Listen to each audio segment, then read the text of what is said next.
the city of Ifalia, one of the largest and most grand in all of Blutora. While there, the group explored a bit and made plans for the road ahead. The decision was made to travel northwest to the town of Derlix. From there, they would head straight north through less populated regions of the province in hopes of less heat from the war. All in the name of their primary objective, to make it to the province of Ithaca, to attempt to broker an alliance between the elves of the snowy northeast and the humans of the southern coast. While most of the group traveled to Ifalia, the likes of Tormund and Flaherty stayed behind for a bit longer.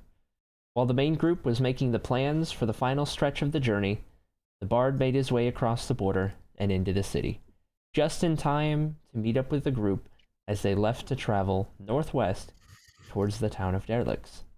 Flaherty, however, was not with the bard at the time. As we continue, the sky above has begun to release droplets of rain, not heavy or enough to be drenched, rather just a light sprinkle.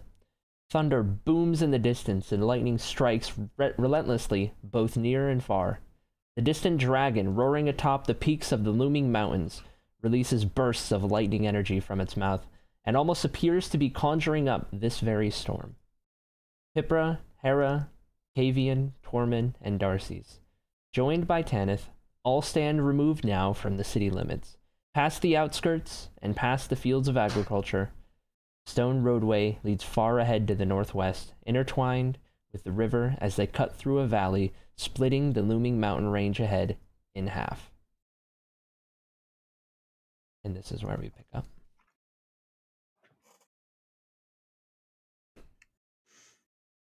So, Tormund, you've caught us at a wonderful time. Hi! Dragon. I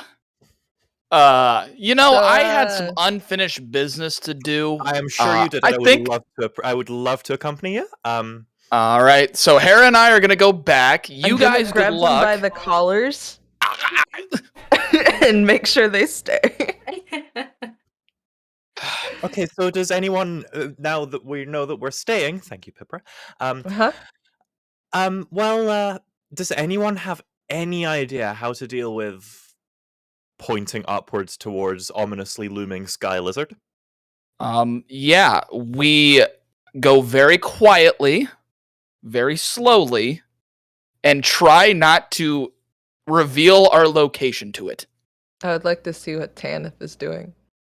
Tanith is towards the back of the group, just kind of studying its patterns. Okay.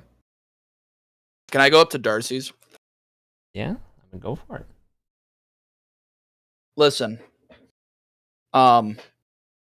You might not know this. I had, before the unveiling of, who I was, I needed an exit strategy. And I might have taken this from you, and I pull out the potion of invisibility and hand it back to her. Tormund! Listen, I needed a backup strategy. I didn't know how this was gonna go. You guys could have killed me. I just had to be safe. But, I think I'm going to be okay now. And with this dragon, I think you might need it more than me. I'm sorry.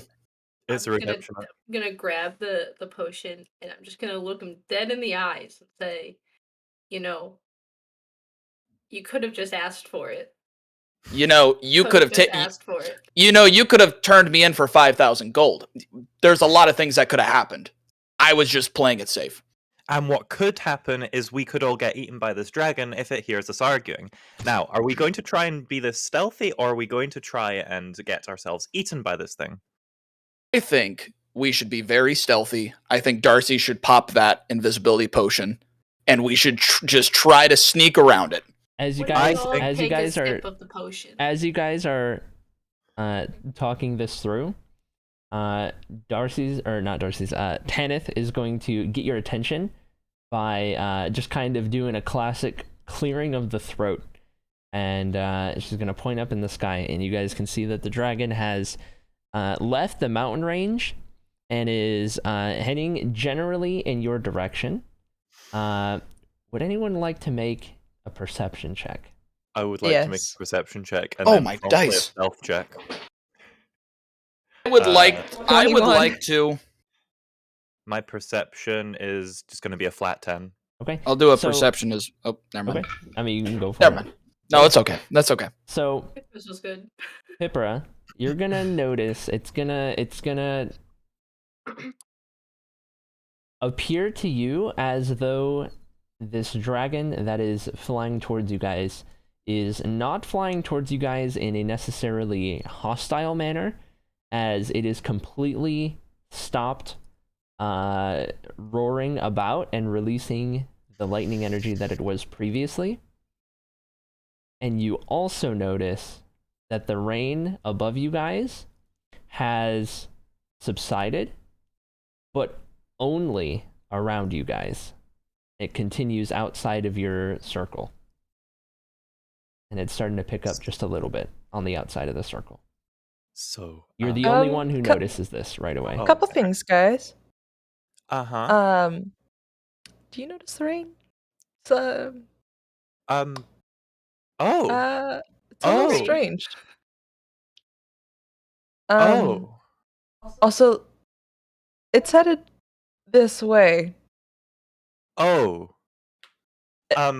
It's not bringing the lightning, at least.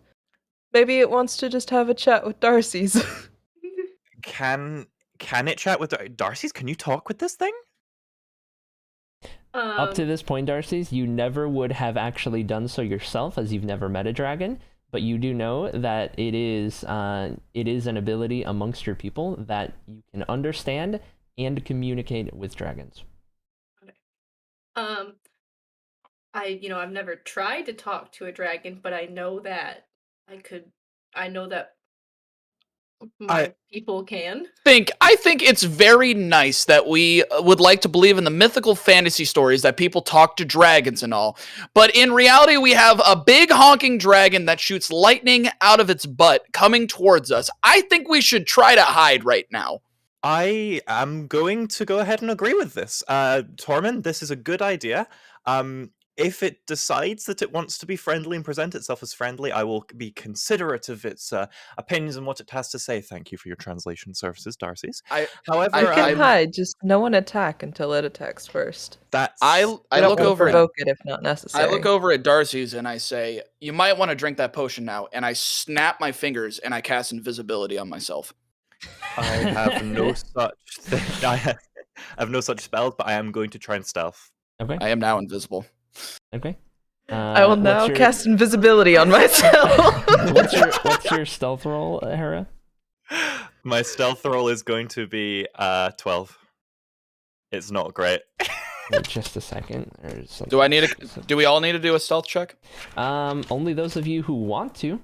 Yeah, Okay, I'm I disappearing will. into the bushes. I use invisibility. I'm Alright, stealthy. so I'm those just of you going guys- to pull Ocavian into the bushes, basically. Those of you guys who are rolling a stealth check, let me know what you get. Mine's an 11. I got a 9. How I get long does this advantage, right? potion- Because I'm Yes, invisible. You get advantage. Okay. What do you say, Darcy? How long does this potion last? Do you have it actually in your No, inventory? I need to go put it back in my inventory. I believe it lasts for an hour. That's how long the spell lasts. I got a natural 20 for a 24. Okay. total. All right. What are my Invisible rolls? man. Oh no, I just saw that. I'm so sorry. I rolled a 2 Okay. twice. Oh, Okay. All right. What? I rolled a 2 twice. Oh my gosh. So now I have 6. I mean, I guess Barrett's two- the best I'm user. badly invisible. You can Pipra- see. Pipra, start making your new character, okay? See, I turned invisible, but I forgot to make my staff invisible. So there's just a staff wandering Floating around. staff. It's like when it's like in Minecraft, you turn invisible, everything on you not invisible. It's like game invisibility, where you can Yeah. clearly see there's like a glassy outline of whatever it Yeah. was, but it's clearly not invisible. Yeah. Pipra, you forgot to take off your diamond armor. Okay, so as you guys notice that as this dragon is coming closer, Kenneth has taken a couple steps back, but has not taken any necessarily drastic measures. She has pulled out the crossbow, though, from behind her back, and she's not aiming it at the dragon. She's just got it ready, but she's very much still kind of taking in and assessing the situation here. As this is happening, the dragon is getting to within range at this point. The mountain range is pretty far away, but it's a dragon, so it's it can go pretty quick. And as it approaches you guys, the majority of you are going to hear a loud roar that booms through the sky. And as this happens, you look up and you see this dragon as it flies above you, not down towards you or anything. It just kind of goes above you. You can see the underside of this dragon is more of a white color, and it fades into kind of a really deep purple by the time it reaches up the sides and onto the back, whereas like right down the spine, it's more of a black color. And so it's got this gradual fade in its color from white on the bottom all the way up to black through the purple spectrum.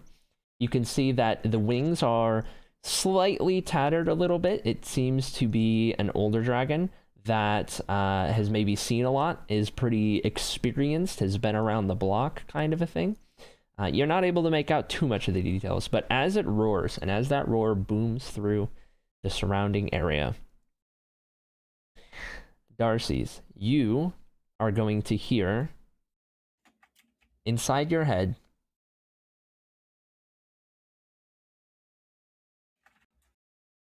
Have you heard of the Skybound clan? The dragon turns, and then it lands behind you guys on the road. And as it lands... Everybody's invisible except for... me and Kavian, yeah. And then the staff, right? Yep. Okay. It's going to land on the road. And Tanith's not invisible either. It's going to land on the road, and at this point, because it landed behind you, Tanith is going to be the first one there, closest to the dragon. It's going to land, and it's going to stand itself up, not like necessarily like all the way up, but it's going to kind of, it's going to have some proper posture going on as it generally addresses the group that it can see and make out. And I will say at this point, it is aware of everybody except for Tormund. And while he can't see Darcy's, he knows that you're there because of your link in communication. Why can't he see me? Did you drink your potion? Drink the potion. Okay, No, so I he didn't can drink see you the then. potion. He can see you. Okay. So Tormund's I the just only asked a one question that about it. it doesn't know of. or I'm already can't halfway see. to Balmoral. Yeah. I left. I'm gone. Bye. I have hauled butt away. So I'm it just lands. gonna... Sorry. It lands on the path, and it kind of props itself up, and it is just looking at the group, not with any particularly harsh kind of expression, as it awaits an answer. And you guys don't know what's going on, the rest of you, because you just heard the roar, and now it is staring you in the eyes as it just sits there and kind of studies the group. I'm just gonna look to Kavian and go, so much for a friendly dragon. Okay, so when I talk to this dragon, do I So the dragon, you'll like understand. talk, or do we just like talk through our heads Uh, or minds? I guess you can try to find out. Oh. Or you can roll a Okay. history check and see what you know about previous people who've done it. All right, I'll roll a history check. Okay. Hold on. It Also, naturally- roll history okay, on that if you was- know the Skybound clan. It's a 9. Do you A 9? do Okay. you know the Muffin Man? So Oh, based on the history check, you're not familiar with the specifics, just that it is possible amongst your people. Okay. And then do I need to roll a history check to if I know the Skybound? Yeah, I mean, you can do that too, yeah. Okay. This one Please was roll a better. 4. Oh It's a You 4. are not familiar. I don't like Okay, it. so what I'm gonna say to the dragon out loud. Out loud, okay? Because I obviously don't know that we Okay. can talk through our minds. Okay. I'm gonna say, as a to the dragon, but directed towards everybody else Mhm. also. Mhm. Okay. You're asking if we know the Skybound clan, and kind of look at everybody's general direction before Mhm. before certain people try to go invisible and stuff, Okay. and just kind of see if anybody's gonna pipe up that they know the Skybound clan. Okay. I'll let Can I anyone roll who history? wants to can roll a history check. Okay, cool. I My will roll history history rolls check. always suck. And this is not an exception. Natural gonna- one. I'll do one. I'll do I one have because I'm nat listening. one in. on history checks more than any other.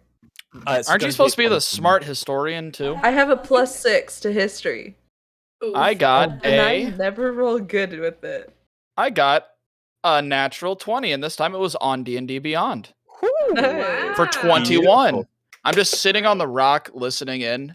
If you really pay attention to the rock, you can see a little bit of a wet stain on the rock. So, Oh my who all gosh. rolled? I think everybody rolled. Me. Okay. Yeah. And your rolls were down Nat 21. 21 for No. Tormund, 12 for me. 12 for Hera. Okay. Who's next? Oh, I got a 6. 6 for Kavian. I technically rolled a 7. With my But it was +6. 7 Pippa. Okay. Or a natural I one. naturally failed at a 7. Okay. And then Darcy's, what did you get? Mine was Oh, yeah. It was a 4, right? 4. Okay. Yeah. So, Tormund, you are going to be the only person that means anything to the Skybound clan. And as you hear this, invisible and, completely removed from this, as the dragon doesn't know where you are aware that the Skybound clan is a clan of dragons, specifically dragons that wield lightning energy. You know that this clan of dragons is usually very unpredictable. You know that the clan is known for some of its kind being pretty evil aligned, pretty, seeking destruction and all that. But you also know that some of its kind have in the past proven to be some of the most civil of dragonkind. And so you never really know quite what you're getting, as it's all over the spectrum. So it's like it is an evil clan with not evil people. It is the clan itself.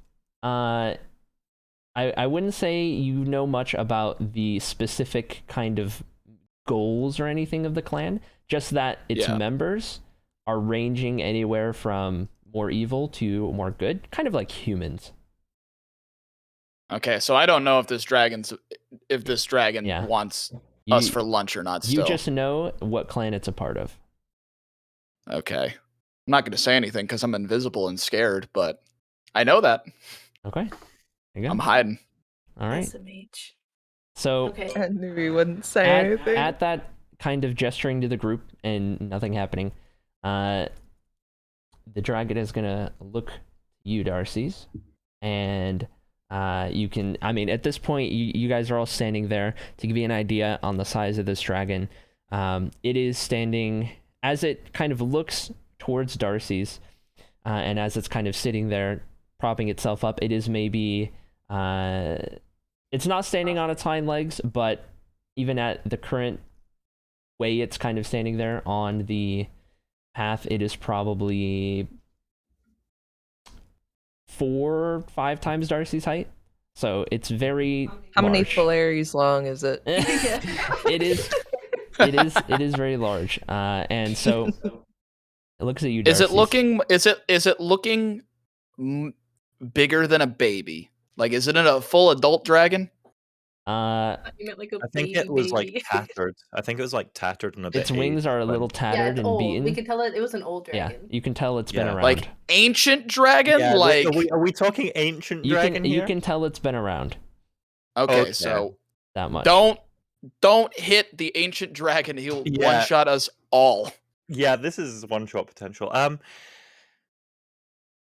Does the dragon know I am there, and can I tell that the dragon The only knows that I am person there? the dragon isn't aware of is Tormund. The Okay, dragon can I knows of tell that I everyone else. am... Okay. It's been side-eyeing you in the bush. Okay, so I'm just gonna come out the bush. I'm just gonna unstealth cloak, hood of my cloak down. I'm just gonna go, Almighty dragon, we do not wish you any ill will. May we pass your beautiful mountains in peace and be on our way. And just gonna try and flatter the dragon. The dragon's just kind of looking at you for a second, studying you, and then it turns back to Darcy's anyway. No acknowledgement. And to Dragon Darcy's, said, screw you. to Darcy's, the dragon is going to say, an elf of your kind, not aware of the Skybound clan. He's going to kind of lean in a little bit as to like study you a little closer and anticipate a reply. Please do not When he says consume our friend. When he says that, by the way, all you guys here, the rest of you, all you're hearing is like it's not like a full roar, but it's like, you know, dragon noises you don't understand. Kind of like when dogs make weird sounds and you just don't get it. Kind of like that. Don't say that. Now I just picture talking to Harley and her being like, this is the conversation. It's I now more so a picture. menacing kind of growl, if anything, that comes out because it's such a large creature. Yeah. Okay. And in charge. So I like to just like in my head think, and I don't know because I don't know if the dragon, if I have to talk out loud. I just want to think to my head, like in my head, like no, I don't know of the Skybound clan because I left my people who seem to know about dragons when I was slightly young, and I don't know much. Obviously, because I rolled a 4. So, Okay. just thinking that, and then like looking at the dragon, trying to think of something to say, and I'm gonna leave it at that for a second. See if the dragon hears me. Here's my thoughts. So as the dragon is studying you, he's kind of leaned in, and the tip of his kind of gigantic face is only a couple feet away from you. You can kind of feel its breaths kind of washing over you a little bit. As he studies you really close, and then he kind of backs up for a little bit. And then he's going to take back his position where he's just kind of towering over you guys for a second and just studying the group. And he is going to then speak again to you, Darcy. You hear in your head,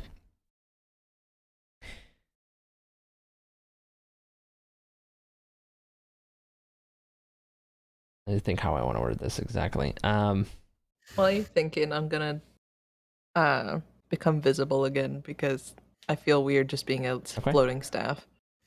He looks and goes, Darcy's, you're supposed to be on lockdown.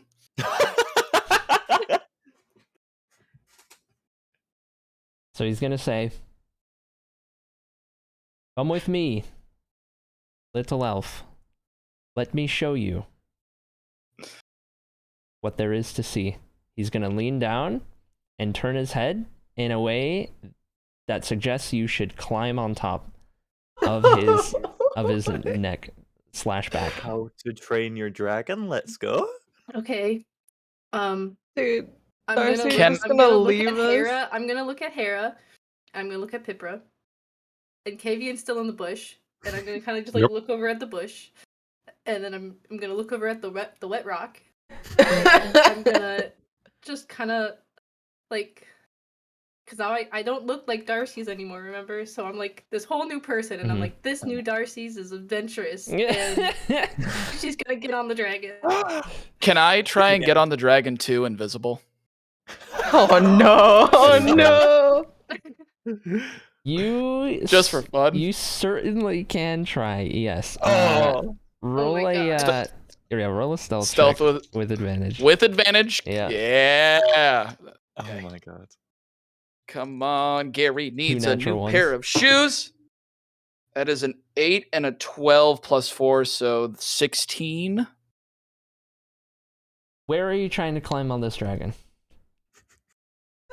Like, like maybe like more towards like the rear end.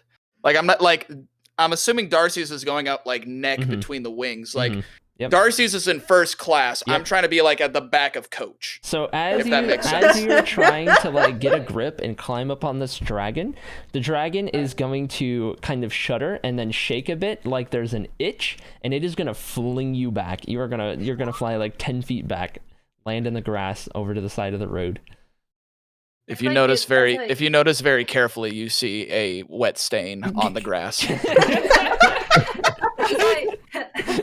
Bring it on the dragon. It's just a little puddle flowing down the hill.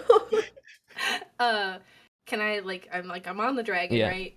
And I don't necessarily know how you ride a dragon, but I'm assuming that I got my I have sitting on it like it's a horse except no saddle, and I got my arms around its neck. Is how I'm your arms wouldn't be able to go all the way around because of how big it is. Okay. But so I'm holding on. it's just gonna speak to you.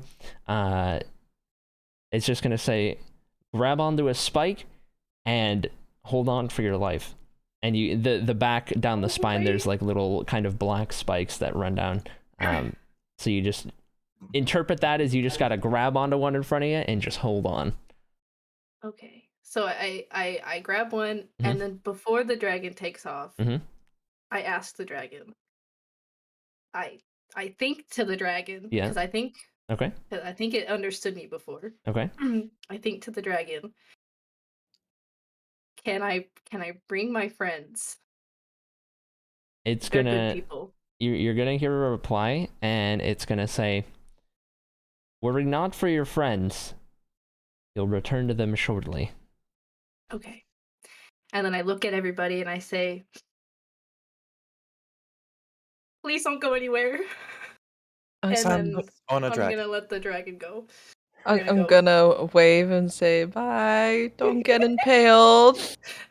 So the dragon is going to look up towards the sky, and it is going to use its legs to jump off the ground. As it does that, the wings start to flap, and as the wings are starting to go, and as it's just getting off of the ground, the wind kind of whooshes over you guys pretty strong. It's almost you kind of have to block your vision a little bit to block the dust and whatnot from getting in your eyes, and the dragon begins to soar off in the direction of the mountains from which it came, and leaves you guys where you stood as you watched Darcy's get on that dragon. Around you, that circle break in the rain remains, where the rain is not at this point coming down on you guys. And as the dragon gets further and further away, the rain lessens around you and lessens a little more until it returns to just the original normal sprinkle that it had been. And that is something that you all pick up on. The further it gets away, the less rain there is. Darcy's, from the back of this dragon, as it's flying through the air towards the mountain range, you see a perspective of Blutora like you've never seen before. Far out in every direction, you can see for miles and miles and miles. You see the mountain ranges, you see the tops of the mountains, you see the cities near and far, the lakes, the roadways, you see the vast plains, the forests. You can see the Badlands off in the distance to the south, miles and miles away across the border into Odelia. And you can see something unlike anything you could have ever imagined while you're on the back of this dragon. It approaches the first mountain range, the one that you guys originally saw it in, and it continues past it. As it flies over the mountain range, and it flies over the peak, not necessarily the valley, so you're kind of seeing the peaks of the mountain totally untouched by civilization and kind of complete wilderness. The snow caps completely undisturbed, and as you pass over the first mountain range, the skies begin to kind of open up, and you're now clear of the storm that was in the area that you guys were in previously near the city. And it opens up. You can see that the time of day is it's in the kind of afternoon. Sun is generally towards the center of the sky, and you guys continue flying past the mountain range. At this point, you are seeing the kind of far away Badlands kind of coming closer and closer, the transition from the plains into more of a really arid and dry climate. And eventually, you cross in to roll a history check.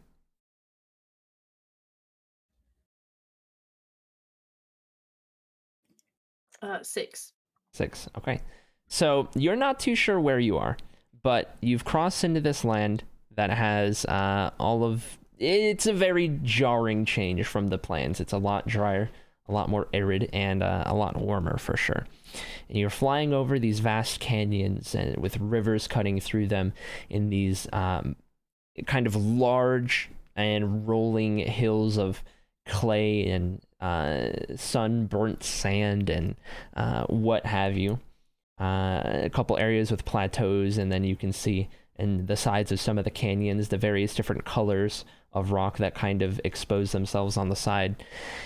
And you're flying through this area for a while until eventually the dragon kind of makes a long turn, kind of like when a plane goes to turn, and it's just a long gradual turn. And as it turns, you kind of feel yourself almost wanting to slide off a little bit because it kind of rotates itself. And as you look down to your side, you can see the ground, thousands of feet below you at this point. Like it's quite a drop. You've never been this high above the ground before. And as it makes that turn and it heads into a different direction, you can see that eventually these Badlands break up and transition into more of a savanna, similar to something that you were familiar with in Maratea, the kind of scattered brownish grasslands with the occasional tree.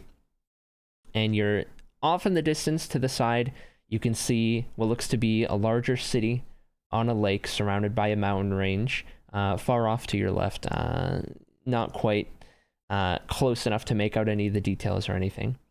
And the dragon is heading straight towards a rather large mountain range. And eventually, as it draws near, it is going to lower itself quite a bit out of the sky and land in the heart of this mountain range. You're not too sure where you are. It was on the edge of this kind of savanna, transitioning back into more of a plains kind of landscape of open and bright grass. The sun is still shining above. There's no storm here. It's going to land near the peak of one of the mountains here. These mountains are all snow-capped. There's like a little bit of a wind, but it's not as cold as you would have expected it to be up in these mountain ranges, or in these mountains. It lands, and it goes to, it kind of leans itself down to let you off of the back, kind of indicating that you should climb off at this point. I'm gonna get off the dragon. Okay. So and yeah. Ask the dragon out loud, because it's just me and the dragon. We're friends. I wrote on him. I just want to ask the dragon, like, in a calm way, but also a like curious way. Calm and curious. Where are we? Where did you bring me? 1 second. Okay, so as you get off the dragon, you can hear as your feet kind of press into the snow just below from being so high up in the mountain ranges. And as you say that, the dragon is going to reply, "I've brought you to the home of the Skybound clan." And as he finishes saying that, you hear another couple of roars in the distance, and you can see kind of in front of you a ways, a dragon is going to kind of cross your vision, just going from one side to the other. And it's very similar kind of color scheme as the original. That one doesn't look nearly as tattered or beat up or anything like that.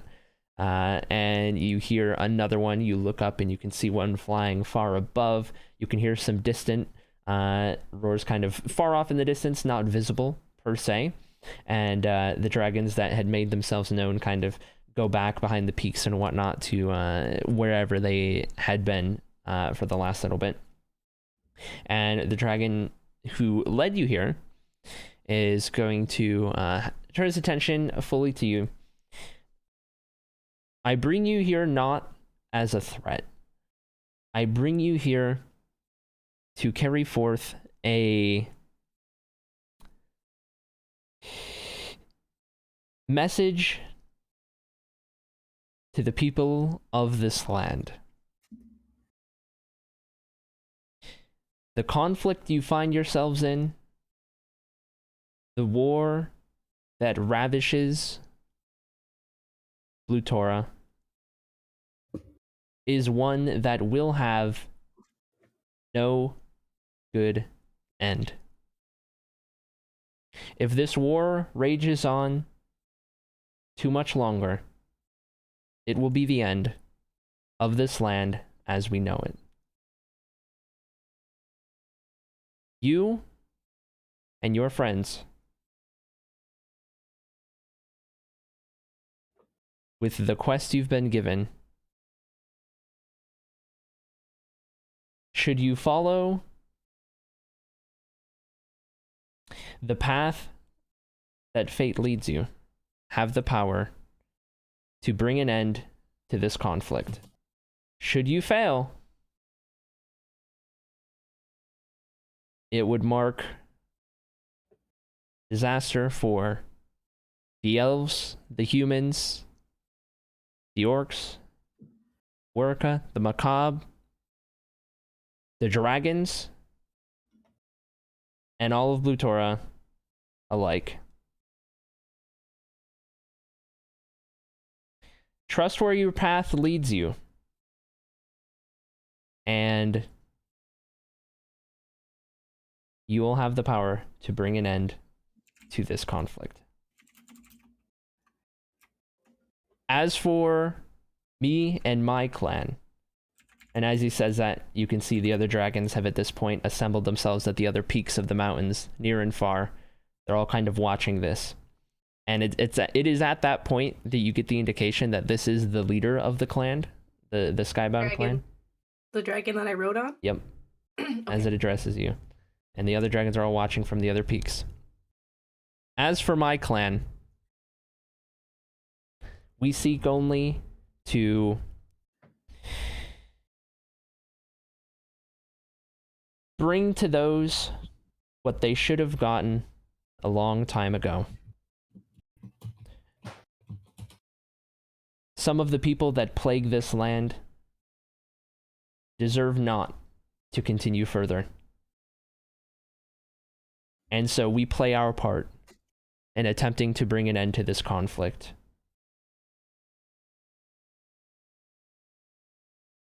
It is with that that I should let you know that our clan intends to make a full-scale attack on the city of Melaloon in the heart of the Empire.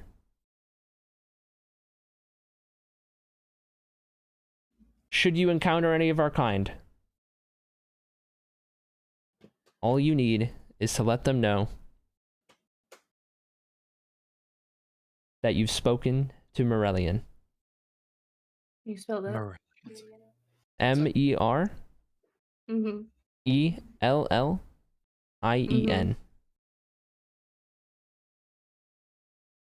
Very similar to Merlin. Who's Merlin? Don't know. Oh, okay. Okay.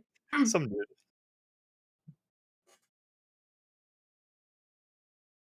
Bring this news to your friends, and should you feel the need to, bring this news to whoever else you may. I know your allegiance lies not with the Empire, so do with this information as you will. But it is imperative that we warn you about the power that your group holds. And with that, he leads down for you to climb back aboard. is gonna offer up. I'll return you to your friends,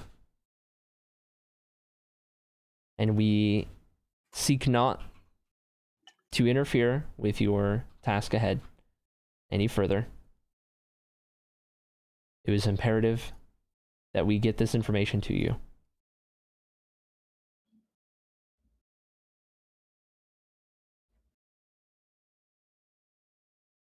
Okay, I'm gonna get on the dragon. Okay.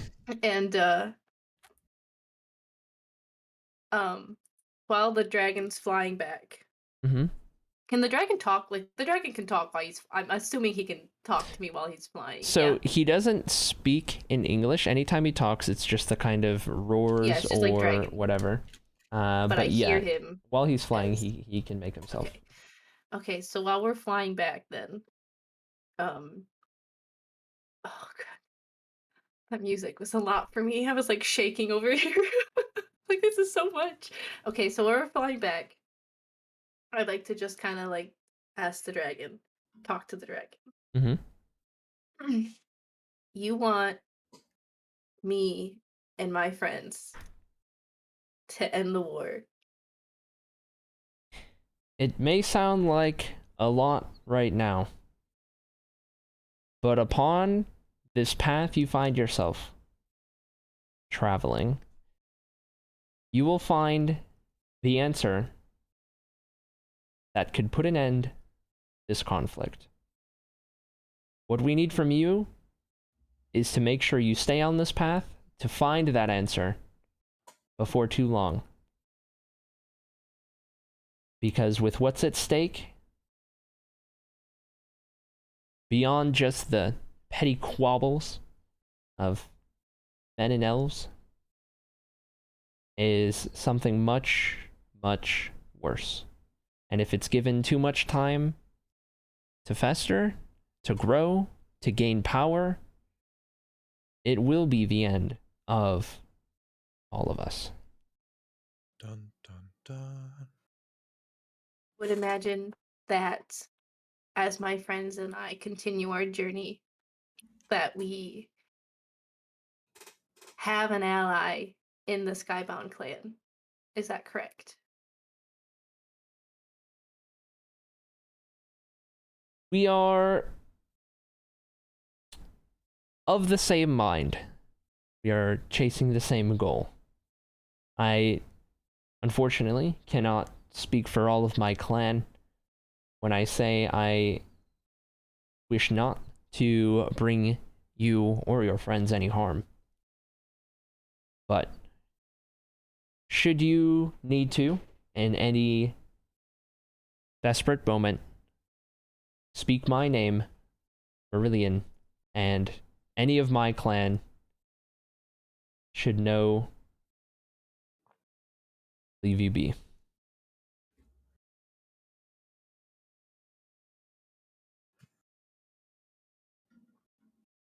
Okay. And should I need to speak with you again? How may I When the time is right, call you? when the time is right, if the time comes, I will seek you out. I have your scent. I can locate you from further than you'd believe. Oh, this way. There she is. Okay. And I'm assuming that we're relatively close to where the rest of the party is now. Yes, you guys have made the journey that you saw once before, through the savannah, and then the Badlands, and finally back into the open plains. You fly over the mountain ranges that, or the mountain range that is split into by the valley, the river and road intertwined, kind of cutting through said valley. As you pass over the mountain ranges, the sun disappears, the clouds return, and the gloomy, overcast, and sprinkling rain kind of atmosphere returns.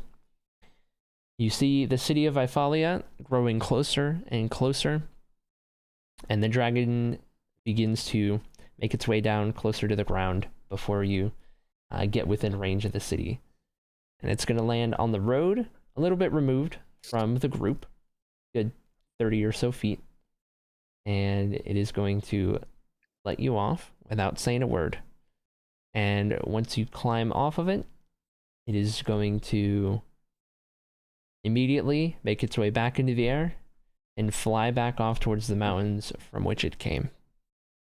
As it does that, as it's flying towards the mountain range, not only does the rain get less, but the clouds begin to dissipate as well, and the sun begins to shine through, and you guys watch as this dragon goes further and further, the clouds break up behind it and follow suit, and kind of in a way that everywhere it goes, the sky begins to kind of open up again, and the clouds are leaving, and the rain has at this point completely gone away.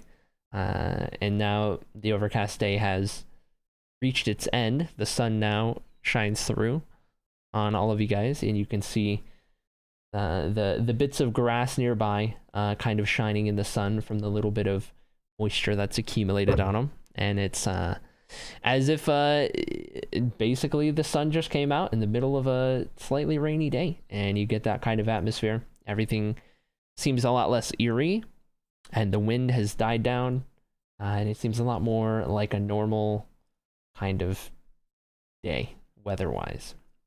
At this point, Darcy's, you are about 30 feet up the road from the rest of the group, and they have just been sitting there and waiting on your return. At this point, not all that much time has passed, maybe half an hour, but all in all, it's still very much around the same time. Okay. Well, I wanted to hug the dragon and say thanks for sure, but it flew away too fast. So I like to just kind of backtrack and meet up with the group, and look around, and I see everybody but Tormund, because Tormund's still invisible. Yeah. Mhm. It's only been 30 minutes. How long did your spell last? An hour. Yeah, so you're still invisible. Can you undo the spell? Is that a thing that you're allowed to do? You can just look for the When I puddle and want. find When I him. want. Okay. Like to come back to the group and kind of I acknowledge everybody's presence except for Tormund's, and just kind of like shake my head and go, Tormund, you chicken. And then kind of look at everybody and say, well, that was something. That was something. Certainly is something faster than a horse, I'd imagine. Indeed. Well, I now know the Skybound clan.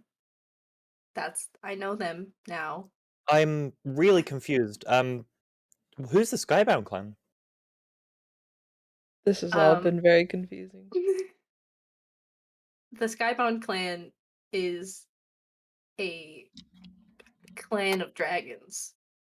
Oh, so you could understand it. I could hear everything that he was saying. The dragon's name is Marillion. Marillion. And lovely name. He's the leader of the clan.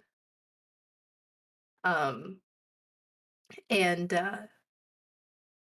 they sought me out to I don't know how to put this, guys. We need to stop the war. We need to stop the war. And if we don't, you see the dragons, the Skybound clan, they're going to put push an attack on. Oh, Melalona? Melaloon. Bellaloon. I put an E at the end. I don't know why I wrote it like that. On Melaloon and the Heart of the Empire. Also, as a slight correction, they're not doing that if you don't stop the war. That's already something that they plan to do. Oh, okay. My B. Yeah, you're good. Okay, they're going to attack this place regardless of if we stop the war. You're gonna see shock and concern on Pipper's face. Is Melaloon not an Empire territory? Anyone who would like to? Yeah, can where roll a is history check. Melaloon? I would like to. I'll roll it. Do we have a map for Melaloon? I can Like, show you a map. Players. I suck at I rolling can history. show History. you a So bad. map. Mine's going to be 13. I got a I've been rolling 14. mid the entire day. Let's But just say Melaloon I isn't somewhere we know, haven't been, right? Ooh, I got but a- I'm I not got a gonna nat say 20. anything Ooh, very because nice. I rolled a Dirty 10. 20. Darcy's knows what's up. So, Darcy's, you know that Melaloon is the capital city of the province of Melivari and also the capital city of the entire Acrylic Empire. That is the seat of the empire as a whole. And also know that it is the seat of Acrylic Empress Eurylin I, who leads the empire. If you guys want a spelling on that, Eurylin the first.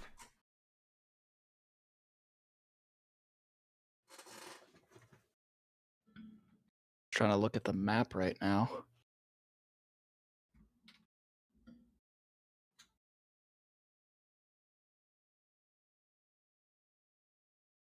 Okay, interesting. And for Where is Melo? context, Sorry. you guys are let me pull the right thing up here. You guys are down here in Elabet, right at this star on Ifalia, right outside of it. Melaloon is all the way up here. You guys are as far away as you could possibly be. Okay, Of course. Of course. that makes sense. Do I know anything about that area specifically? You would Like- know a faint bit, but not too much.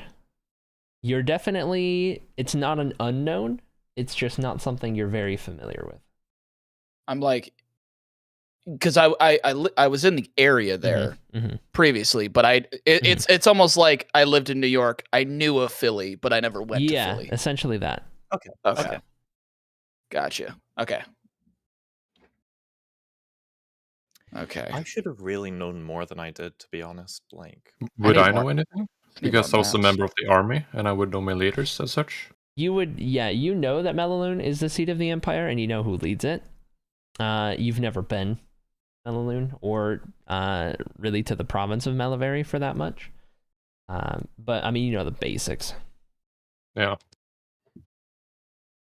I'm gonna like walk up behind Darcy's while still invisible and just be like, try to throw my voice to sound like what I think the dragon sounded like to Darcy and be like, by the way, Darcy's, this is your dragon fiance for our second date. Would bowling work? What do you think? And I like to just kind of, I don't know how close Tormund is behind me, but I can tell that it's not the dragon. So I just kind of want to like, well, bam, and like do a full arm. Not sweep even a behind me. deception check? Gosh. Make a dexterity save and throw, Tormund. Oh, that's pretty good. I'm decently dexterous. I hope you're not this time. I'm rolling on D&D Beyond, and that is that's a natural 1. You are For you are a gonna 5. get hit square in the face. Do I take damage? No. Do I have to do a concentration check for my invisibility? Yes. All right. I don't know how to roll just a natural d20, so I'm just going to roll a regular one. That's a 10. Is 10 save or is 10 fail? I'm gonna say that 10 fails. Oh, Of no. course you would. Of course you would. Yeah. Yeah. Haha. Oh. On the bridge of the nose. Ugh. Why? Oh God. Torment is Oh, not I taste visible blood. to you guys. Oh, I taste blood. Yeah, that's Look, a blood. dragon has appeared, and I'd like to just tap my staff with prestidigitation and just make a sparks appear behind Torment in the shape of dragon wing. Okay. Oh my god. Norman, nice of you to join us again. Real Hey, nice. we all agreed on invisibility and hiding, and then I went invisible and hid, and nobody else hid. So, I certainly attempted to. well, you know, I mean, you could have tried a little harder. You never saw me. Actually, yeah, you're right, Kavian. Questionable. Kavian and I over here being very sneaky people, and then Darcy decides to go on a date with a dragon, just leaves us, and now we find out that an entire city is getting nuked. Well, certainly it beats nuking just a single guy. Sparks. So, refresh me again. The city of Avery is getting nuked by the dragons. Melaloon. Melaloon. The city of Melaloon is getting nuked by the dragons, and this dragon just decided, hey, hop on. Let me show you a magical place. By the way, I'm going to commit acts of terror. Okay, goodbye. Was that it? Was that it? Not exactly. Kind of felt like that based on how you've explained it. It was a lot to take in at once, okay? And you know how intimidating it is to be around a bunch of dragons? Yes, I can understand that. I did my best to remember everything. I kind of cut all the details. I guess kind of kept the important stuff in my brain. But you know what? I forgot to tell you guys. They're not going to come after us, the dragons. Most of them. They're on our side. They're not going to hurt us. All we got to do is I just don't get rid of me. That's I gotta fine. keep you safe. This is turned into Darcy's "you can't get rid of me now." She glares at Kavian. Well, Darcy, certainly you've become more central to this party, and I would never consider getting rid of you, of course. Well, now that you got dragons on your side, I'm very sorry for threatening you a couple days ago. It shouldn't happen again. I'm sorry. It's okay. Here, take another healing potion. Here you go. I do my second healing potion. Everyone just being nice to Darcy's. No, guys. We gotta, the dragon said we need to stay on our path. We need to continue on this quest that we're on. And we need to stop this war, because this war, there will be nothing left. Well, if we I don't think stop that's it. everyone's goal here anyway, so hopefully we can complete our mission without any more large interruptions. Dragon-shaped If they interruptions. come, I can handle them. I understand. What? Just one question before we just continue on like nothing happened. Now I'm okay with this personally, but are we just gonna continue going, knowing that war crimes are going to be committed in the north by dragons? No warning, just oh hey, this is about to happen. Okay, la di da di da di da. Well, if my experience with the Empire has been of any representation of their normal conduct, I would imagine it's no different from just simply a taste of their own medicine. I'm Okay, I just gonna- want to make sure we were on the same page.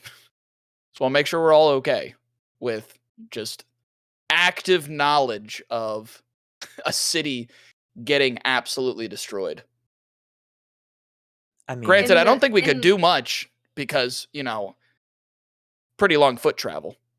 In the words of my great dragon friend, our allegiance does not stand with the Empire, correct? No. I just Well, it's complicated, I suppose. my allegiance isn't with the Empire. I was just thinking of more. There's a better way to take out an empire without, burning children alive. Even I have my limit on, torturous stuff. and certainly those who I've encountered did not have the same limit. While I 100% understand that certain moral implications must be considered occasionally, the same moral considerations would not be had if it was us in their position. Okay. They wouldn't think twice about burning us alive, and I should know. Okay. Well, just want to make sure we were on the same page. I guess we continue forward with this knowledge now. But how are we going to stop a war? Well, we already have our assignment from the council. I'm just going to hold up the little medallion. And as far as I'm concerned, this is as good as a straight path as we're going to get to this. And while certainly it might not stop the war, we can certainly stop the advance of it. Calling in another nation, won't this just give it more casualties? Thousands more will die from the south. Well, thousands are due to die, no matter what, and as I say, the Empire is no friend of mine. I don't care about the Empire. The Empire can die.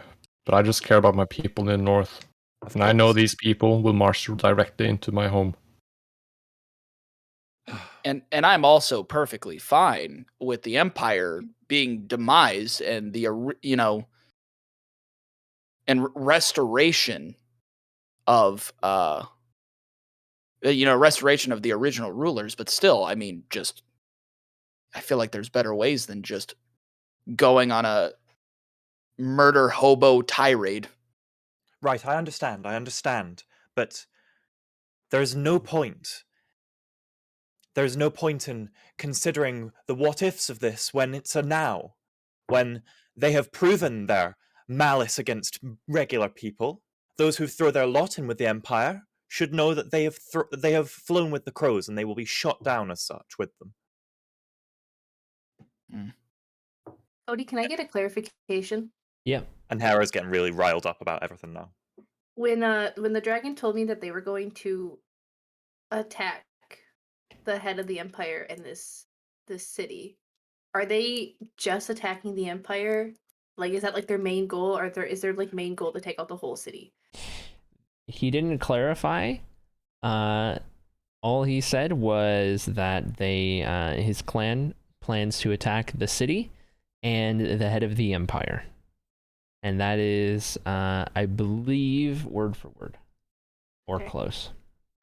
Kavian, your people are just as victim to the Empire as mine are, no matter what side of the border they stand on, and where it is possible, we shall certainly try and protect everyone we can. But the city itself, the capital, there shouldn't be an innocent soul within a mile of there. I agree, There's I guess. actually many refugees from other areas in the province that have been attacked or destroyed.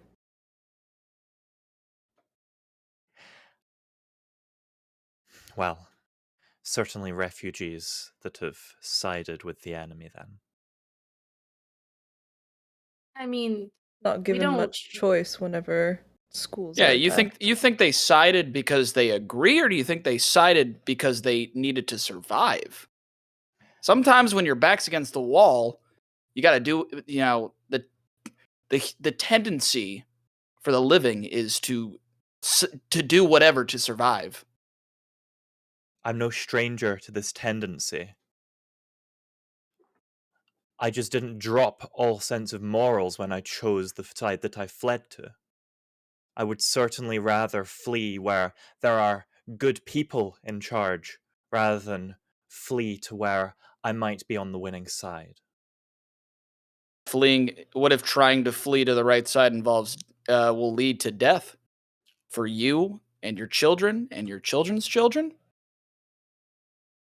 Well, I just don't think it's as black as white as you think it is, personally. He's right. Tanith perhaps not. Perhaps starts to speak at what Tormund said. Well, we could sit here all day bickering about politics, but I mean, at the end of the day, I don't think there is a perfectly good side in this conflict. I don't know about you guys and what you are aware of, but the Empire was formed as a result of the Balmoral Accord forces making attacks on their lands.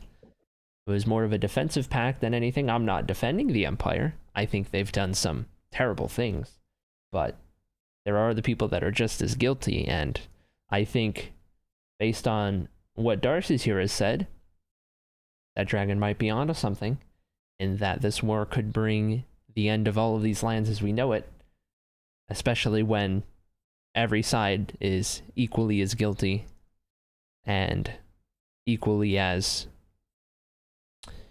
bad, perhaps. Perhaps you're right. And Tara's just gonna trot along. Just go, perhaps you're right. Maybe I'm viewing this with too narrow a lens. All right. So are you guys at this point going to start to make your way towards Derelicts?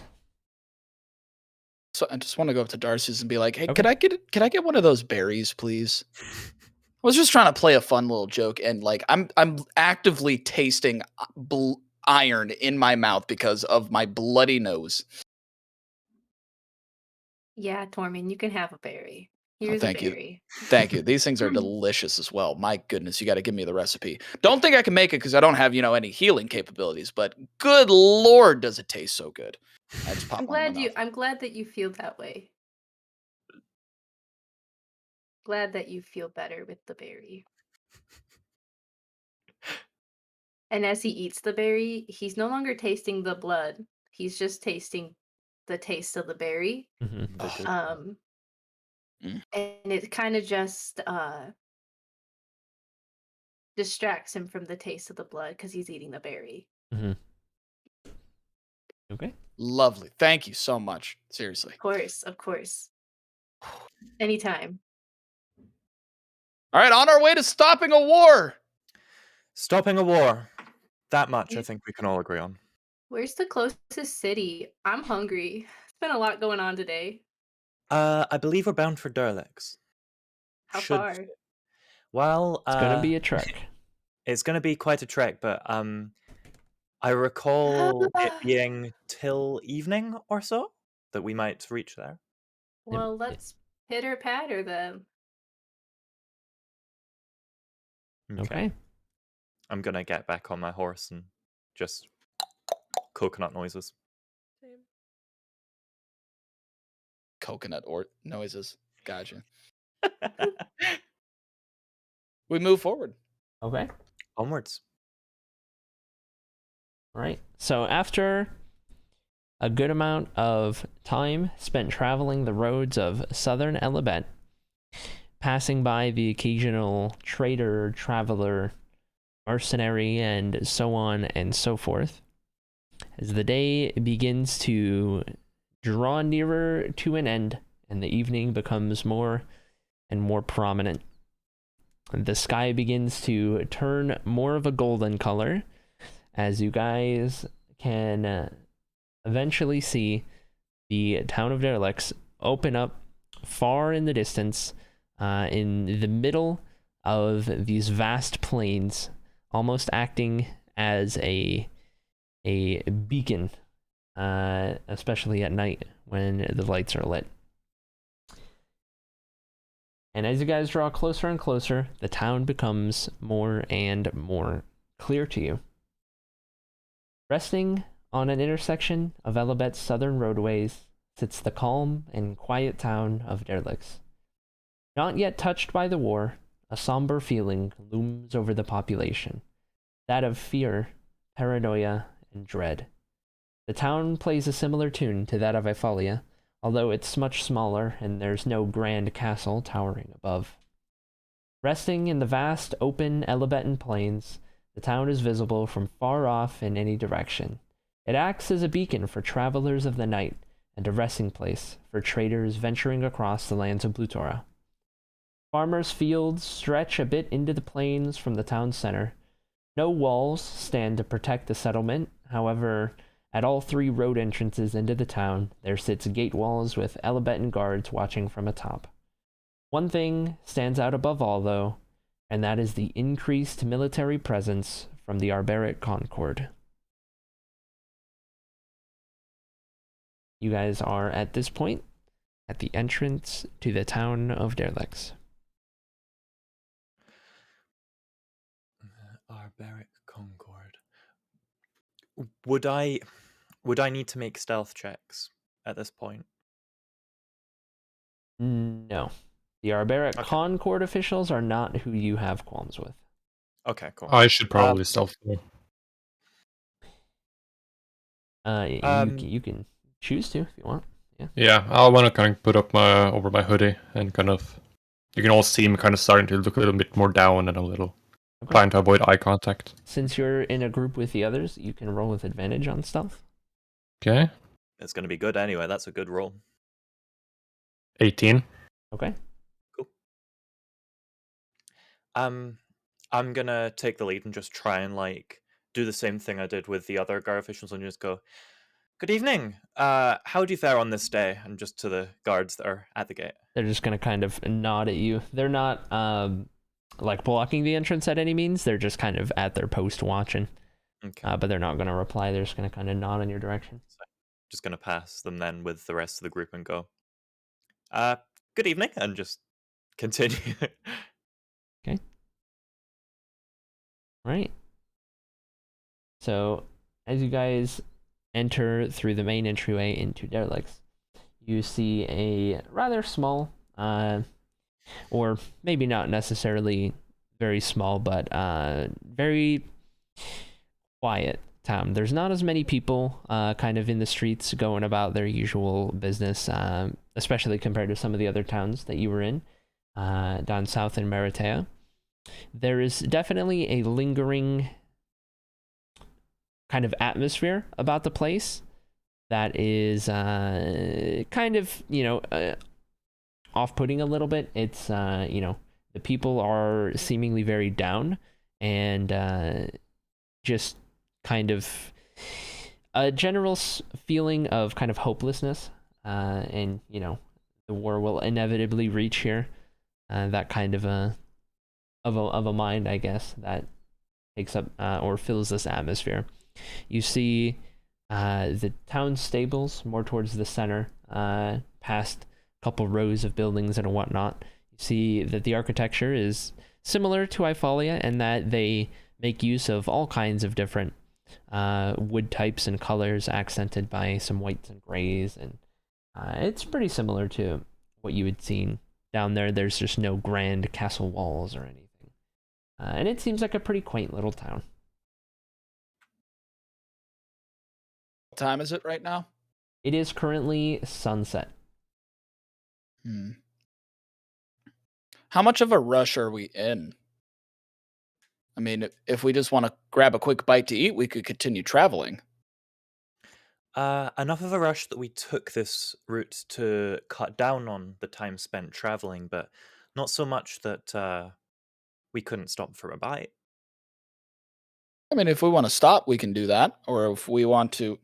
I mean, it's up to the party. I don't know how much of a rush we're in. I mean, this is kind of a small town. We could just quickly get what we need and go. Are If we we- traveling by night? Tanith is going to pipe up. If we were to continue down the road through the night, we wouldn't arrive at the next town up the road until closer to morning than to sunset. But would we cross the border, the realm of conflict, in the dead of the night? We would indeed. Might be It's a to be good time to considered cross then. that. Yeah, it might be. It might be wise to cross during night and maybe stay. Pitch a tent, pitch a hammock, sleep out in the stars. I can see that being a good idea. Like our four daddies did.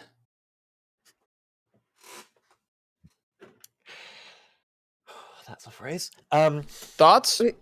We could just gather supplies and cross the Quick border at bite. night. A quick bite to eat, maybe. Quick think bite. I would could- like to see if I could get maybe an upgrade in some armor. We could probably get some potatoes to go, Darcy. Yes. Potatoes to go. What Sounds I like fantastic. To hear. I wonder if my cape has been couriered up this far yet. So here's how we can split it up. Hera, stop by the post, see if you can get your cape. Okay. Pipra and Darcy's go get a sack of potatoes. Kavian and I can go check the armor shop. Does anybody else want anything from the armor shop while we're there? I have no need. Going once? Nope. Going twice?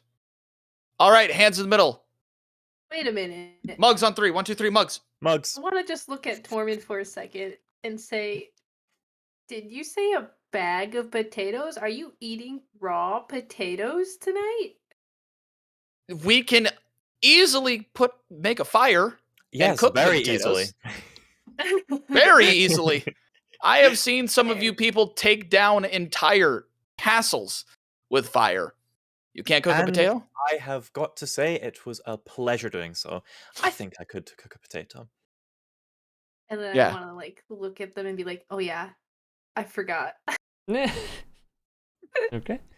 Exactly.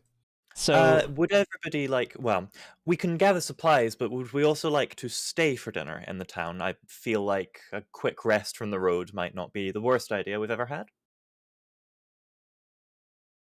I'm okay with a small rest, but I would like dead of night Dead of to night. cross that I agree. that sketchy place. Yeah. I agree. I agree. Okay. Okay. Mugs on 3. 1, 2, 3, mugs. Mugs. Mugs. I don't do it. All right, come on, Kavian. It's another riling Kavian. adventure. It draws suspicion, okay? We can't act like we know each other. Oh yeah. Okay. Unmugs Cups. on 3. Unmugs. 1, 2, 3, unmugs. I just start Put walking. hands back in the center. Kavian, wait up! Okay, I would like to go up to Kavian Mhm. and say,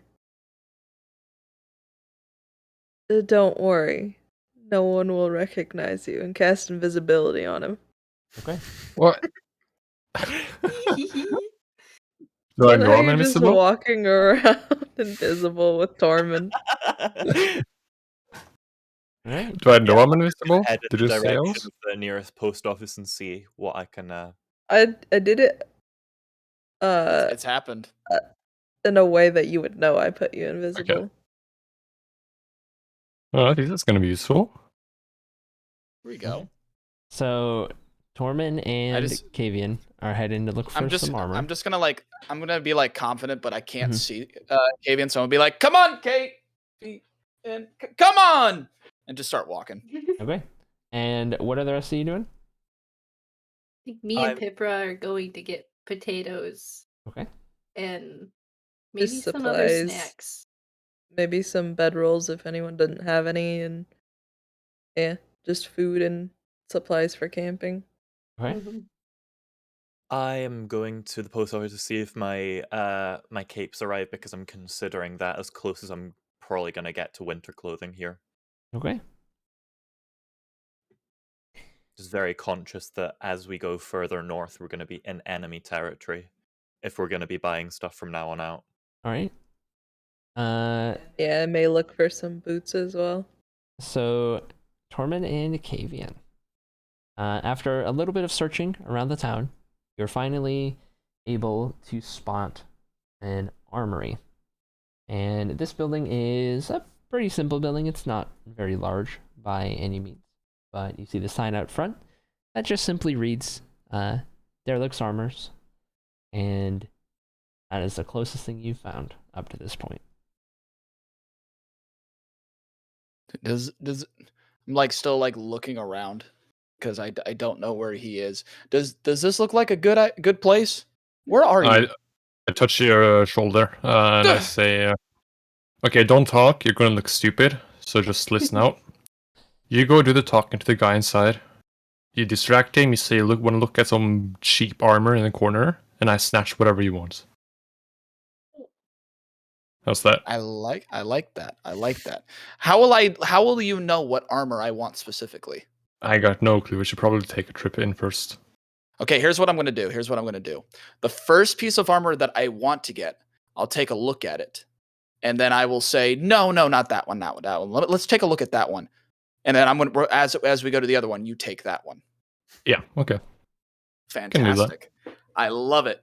I knew from the moment I saw you in my brother's house that we would be fantastic duo. What could possibly go wrong? Let's go. Open the door. Okay. What do I see? All right. So you open the door, and in front of you, you see a couple of tables kind of sprawled out in the center of the room with some various pieces of armor and what have you on top of the table. Some are kind of on racks against the walls. And then on the far side, kind of directly ahead, opposite end of the building, see a little counter area. There is a person tending to something you can't really make out what it is, but he's not actively at the counter watching the door. He's kind of behind in the back area doing something with items that you can't see kind of on the ground. He's kind of hunched over a little bit, and he does hear you come in, and he's just going to kind of put a hand up and just kind of call out, "Welcome," and it doesn't really turn to face you at all. You, sir, I require your assistance. As I walk forward, he's gonna turn around. He's gonna turn around and stand up, and you see that this is a human man who appears to be middle-aged, not necessarily graying or old yet, but not young per se. And he's got kind of lighter, kind of blondish brown hair that's fairly long, kind of comes down to shoulder length, and kind of get the indication that this person has probably been working in this armory for a long time at this point. This has probably just been the thing they've always done, and they're going to kind of greet you with a smile. Yes, what could we do for you today? I bring my hand out. I go, my name is Dwayne the Boulder Johansson, famous adventurer through all out of Meritea. I'm looking for some armor. The armor that I have is a little rattered. I picked it up off of a dead body. I'm trying to look for something that will just give me a little bit more protection while delving into dungeons, fighting the good fight. Do you have any special armaments that would be that would suffice that? He's gonna reach out and shake your hand. He's gonna be like, Haldir, the armorer of this small quaint town here. Well, Dwayne, was it? Dwayne. You can also call me the Boulder. Okay. He's just going to kind of give you this weird look and then continue on. Well, for dungeon delving, we might just have the thing. Now, what would you consider yourself? More of a lighter kind of fella, or maybe something a little more bulky? Definitely more of a lighter kind. I'm not the person in the front lines, but I'm definitely more in the back as a supportive character. But the problem is, as you get to these harder delves, you find people like to go for the weaker people first. I'm trying to not be as much of a weaker person, so to say. Very well. Well, let's see. He's gonna kind of lead you over to one of the far end walls of the room, where you can see there appears to be a much larger assortment of specifically kind of lighter armors and whatnot. And he's just gonna kind of call out to you, well, do any of these catch your eye, perhaps? And he's gonna kind of turn to reveal this kind of table that has some various different pieces on them, and there's some kind of hanging on the walls as well. A couple different things that you notice are there's some pretty standard kind of leather armors. There's a couple kind of leather armors, but a little kind of studded as well, as a kind of little bit of an increase you see. There are some that appear very light, but they have a little bit of kind of added protection in the form of some kind of thinner metal kind of used throughout, maybe mixed a little bit with leather, some more chainmail-esque parts, and as it kind of, goes from left to right, you see kind of basic, and then it gets a little more of an increase, little better protection, and all the way up until on the far right, you can see an armor set that definitely catches the eye.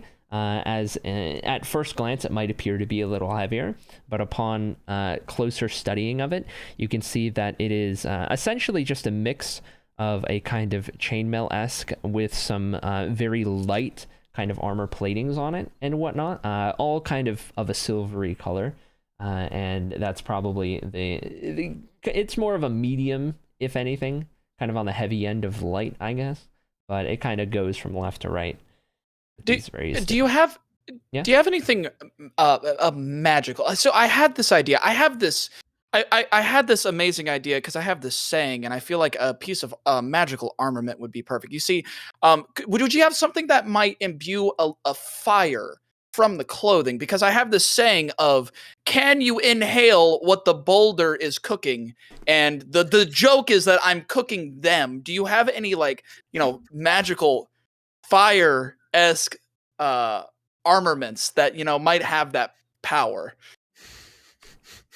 Well, we don't carry magical armors or enchantments or the like. However, with any of these armor pieces that you might find here, you could very well have them enchanted, whether that's of your own doing or somebody else's. We just sell the base pieces here. What you do with them after is up to you. Do you know of any place in town that could possibly enchant that for me? Oh, in this small town, I'm afraid not. But you'd have to maybe find it in one of the larger cities. We can definitely do that. Which one was your nicest of the light armor? Well, depends on your definition of nicest. Are you looking for style, or are you looking for something that'll get the job done the best? I'm looking for something that would get the job done. Well, I think that would be the best. In which case, he's going to go over to the one on the far right, the kind of very light metal plating mixed in with some various more chainmail-esque parts that kind of intertwine nicely together. And he's going to... And there's a whole set there. Should you end up wanting it, like we're talking, it's got the whole cuirass, it's got a proper thing of leggings, it's even got a helmet that kind of all blends together and everything. Not all one piece, they're separate pieces, but the whole set is there. He's going to kind of gesture towards it, and he's going to say, well, comes a light armor, you want to stay quick on your feet. This is probably the one for you.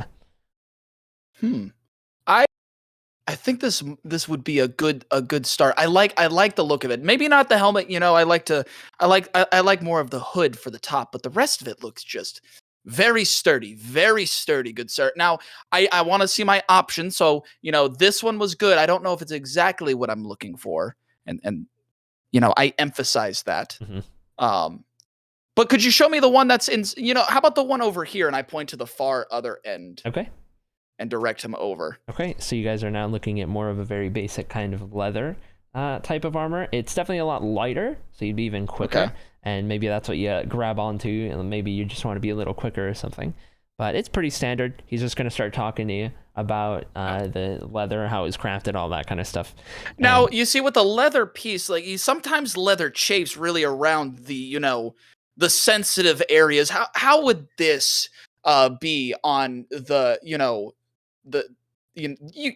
Well, I would be lying if I didn't say you'd have to break it in a little bit, but surely someone of your stature wouldn't have a problem breaking it in. And I he's do like to wake up every morning with some splits, I'll tell you what. He's going to try to like flatter you a little bit, and he's going to say, well, this leather here, these leather pieces, they were crafted by myself. Now, I don't usually do the armor pieces, but when it comes to the lighter leathers and such, I like to dabble a little bit. Where do you get your pieces for your leather? And I'm just keep talking and, giving Kavian the time. What are you doing at this point, Kavian? I'm going to try and take the armor, the original set. What all are you going to try to take from it? I told you I didn't like the helmet. There is a cuirass, a helmet, there's leggings, there's gauntlets and boots. Alright, I'll take on the gauntlets, gonna not have to hold everything. I try and take on the boots, I hold the leggings and the chest plates. Okay. And try and stop my way out. Yeah, roll stealth with advantage. Please. Uh-oh. This is gonna get ugly. Oh, okay. Oh no, that's a 12. With advantage, it's a 12? Yeah. It's 11 and a 12. Oh, Bardic Inspiration.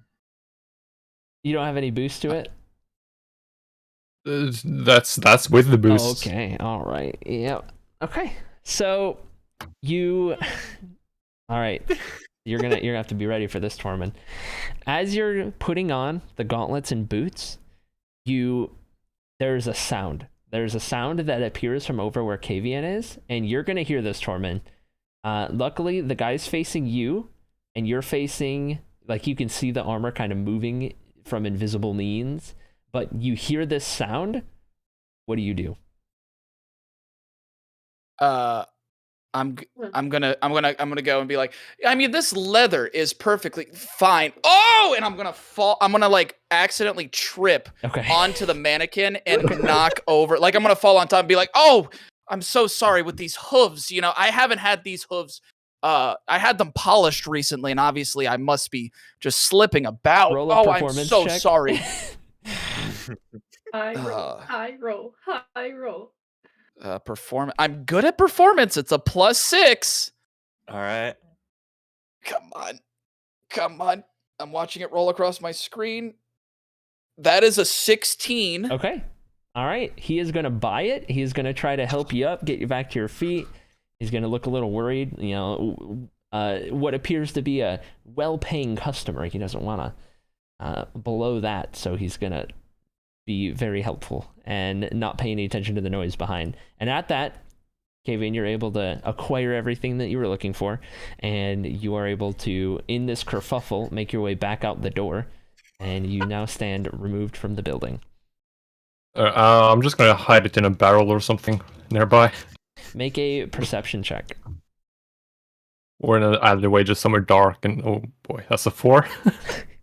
So as you step out, you cannot see a nearby barrel or kind of obvious place where you can kind of stash it. However, you do see a guard approaching or kind of walking down the road in your general direction. It clicks in your mind that you have these. You're invisible, but these armor pieces are just kind of, visible. However, you do see just off to the right there is a bush, but that's about your best bet. Yeah, I dive into that bush. Okay. All right. I like it how you dive into it, even though you could just throw it to the bush and you'd still be invisible. Well, I'm wearing some of the armor. Oh, you're wearing. Oh my god! I didn't know you were wearing armor. I put on the gauntlets and boots, so I didn't have to carry those. Oh my god! The rest I'm holding. All right. Wouldn't the armor they're wearing also be invisible as soon as they put it on, or? It's the one that he's carrying. That's so he Yeah, just dived in anyway. Okay, so roll another stealth check with advantage. You're invisible. Come on. Please. Oh? Okay, that's good. Yeah, that's good. 24. Okay. That's better. You have completely hidden yourself in this bush. All right, and Tormund, you are at this point still conversing with this person. Gosh, these polished hooves. I told them to give me the matte finish. They obviously gave me the glossy finish, which was slippery. I am absolutely irate about this. Listen, please hold the this because I fell over it. Please hold this. I will be right back. I need to talk to the person who polished my hooves down the street. I will be back in 5 minutes. Okay, yeah. And he's just confused, but holding the leather piece and just kind of watches you storm out of the building. Remember, have no fear. Dwayne, the Boulder Johansson, is always here for protection. Good day. I leave. Okay, all right. As you leave, you do not see Kavian anywhere as you step out. Has the guard left? The guard has made its way down the road past the scene of this building at this point. All right. I take off the gauntlets and the boots, and I step out of the bush and hand it over to. So you're just gonna see. You're just gonna see these floating pieces of armor just presented to you. There you go, Dwayne. Thank you, good sir. Let's quickly leave before we this amazing swindle goes completely utters up. Let's go. Yep. We walk. As we're walking, I'm gonna what is the gear I got? So, in character sheet terms, it is going to be. Oh man, I don't know what they would have that would be close to it. Let me pull something up here. I just had the armor that I got as an override to my armor class. I've not actually equipped an item for it. I hope it's light armor because I only have light armor. It is light. Okay, good. Let's You have leather, padded and studded leather, and then everything else is like special stuff. you're, Armor, fire resistance, all of that. Yeah, you're fun probably stuff. going to have to do a manual override, like Herodit. Whereas your Okay, normal, we have to do that if you like. your previous leather armor was an AC 11. This is going to be, the armor itself is going to be an AC 14. 14! Hey, yo! I'm stunting on him. Gosh! Oh, man. Also, okay, I just want you to know, if you didn't manage to steal this, it was going to end up costing a lot. How much was it going to be? It was probably going to be in the range of 70 to 80 gold pieces. Oh, God. Oh, boy. Okay, I had backups. You're welcome. I had backups just in case. Okay, I'll add that in a second. I'm just gonna put this in the chat for you. As we're going and we're getting stuff set up and whatnot. As I'm like putting on my new gear and we're walking back to where we were supposed to meet up, I'm gonna be like, Kavian, I do need to let you know this. And this, one, I pulled you aside because, I think we're officially becoming the best swindlers in all of Blutora, which is fantastic. But I know you were wondering why I came back without Slayrine. Slayery. I can't never pronounce it. This is Tumnus failing, not Tormund, obviously. I Listen, I can't speak well. He wanted to let you know that while we were gone, we heard more about the war escalating between your town in Kinalora. He decided to, for the time being, make his way back to help in the escalating war, and he wanted me to pass on the information. He wanted me to tell you, it's what Father would do, and you would understand, and that he would be back. I would, but Why didn't you ask me to come? He knows I'd do anything for our village. Our people. I gotta join him. I mean, I know we got stuff to do, but I mean, it's if our home is under attack, it's my top priority. He specifically told you to stay with the group and continue the work we're doing here, and to not worry. That he's got it handled, and he promises to seek the group when he can return. Can I see if you're lying, just making up things as you go? I mean, yeah, if you can do an insight check. That's a natural one. I'm buying it. Well, if you Come on, we're best friends. Why would I lie to you? Why I would suppose, I lie? yeah. I'm Dwayne the Boulder. I'm Dwayne the Boulder Johansson. With Dwayne the Dwayne, Boulder. I'm liking you. It's okay. He said he'll be back, so I believe him. I trust him. I hope so too. I know this is personal, and I know you probably we don't know each other that well. But no, if you ever want to talk about it, I'm here for you. Okay. Oh, I understand. No. How about this? Instead of talking about it, let's just continue to mask that feeling by stealing more stuff in every town we go to. Does that sound good? That's my language. There we Oh go. my There we gosh. go. All right, let's get back with the group and let's get out of this town before I run into that armaments again. Okay, so Pipra, you were the only one looking for potatoes, right?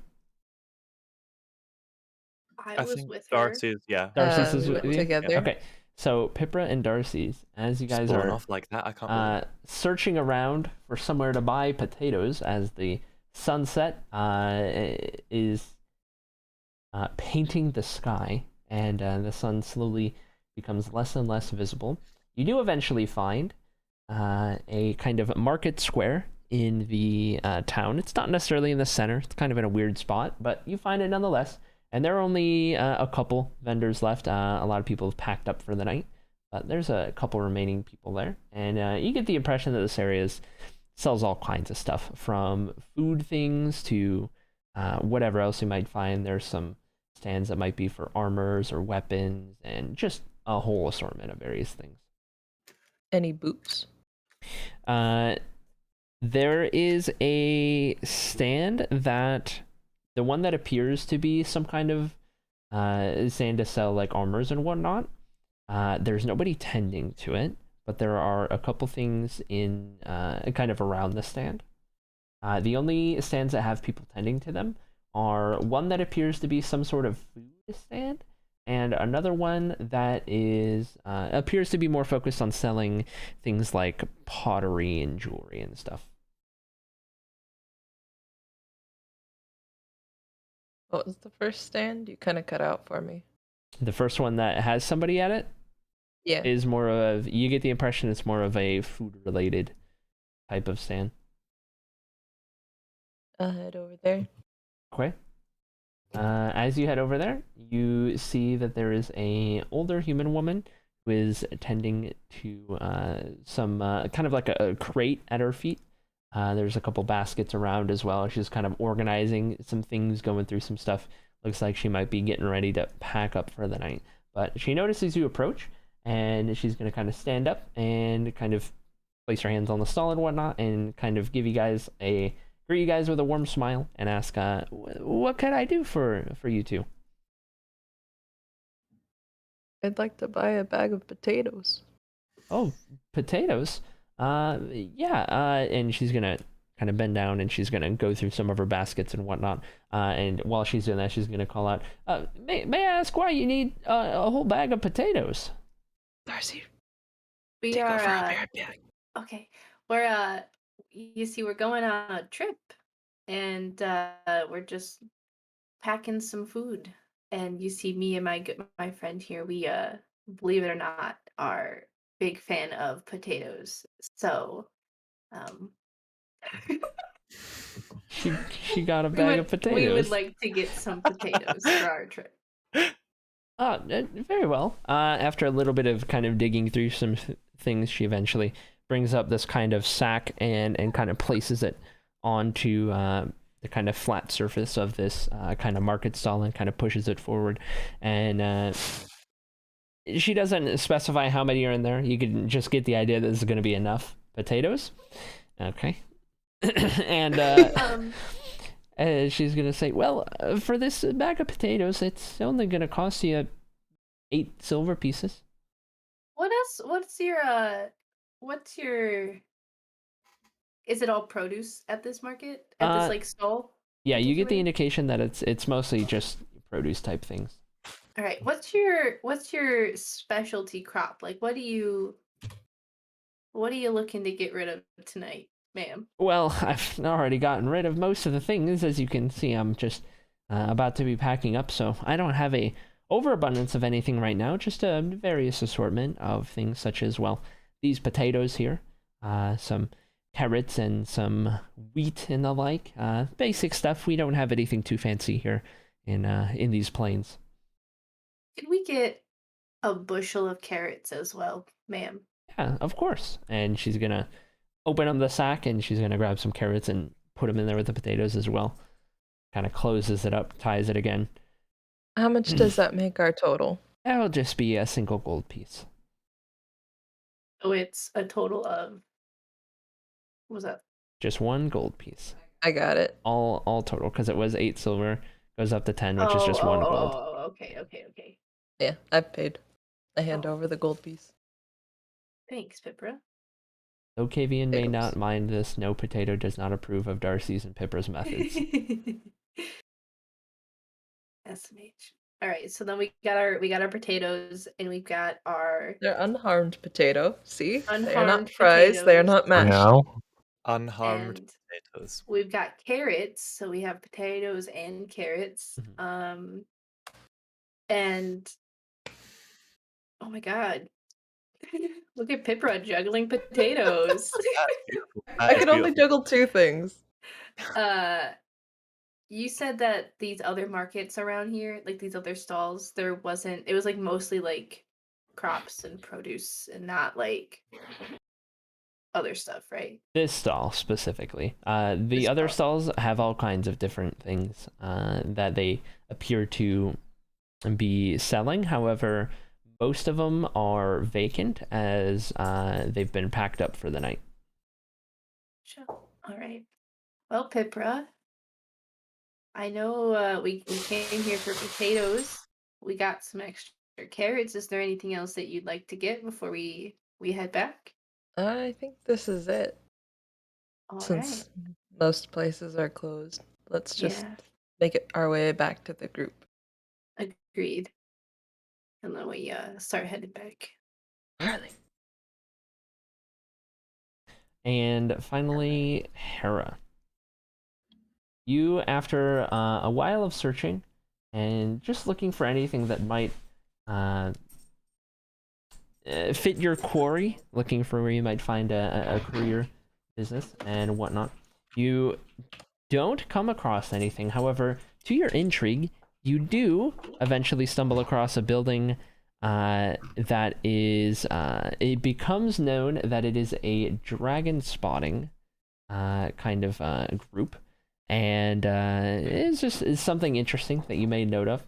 And after a while, you eventually decide to give up. And as you give up and you're heading back to the group, you are approached by a interesting individual who is, a little dirtied and kind of more lanky and smaller.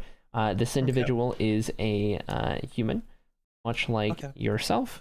And it's got shorter, pretty short hair. It is a shorter man, dark hair, short, very short dark hair, and no facial hair or anything. Pretty clean shaven, but like I said, kind of dirtied and bruised a little bit, and very, what their attire that they're wearing is very kind of light, and get the idea that it's intentional, so it doesn't slow them down or anything. And once they reach you, they kind of stop in front of you, and they they're panting a little bit before they eventually kind of reach into their kind of big satchel that they got, and they pull out your very cloak that you were in search of.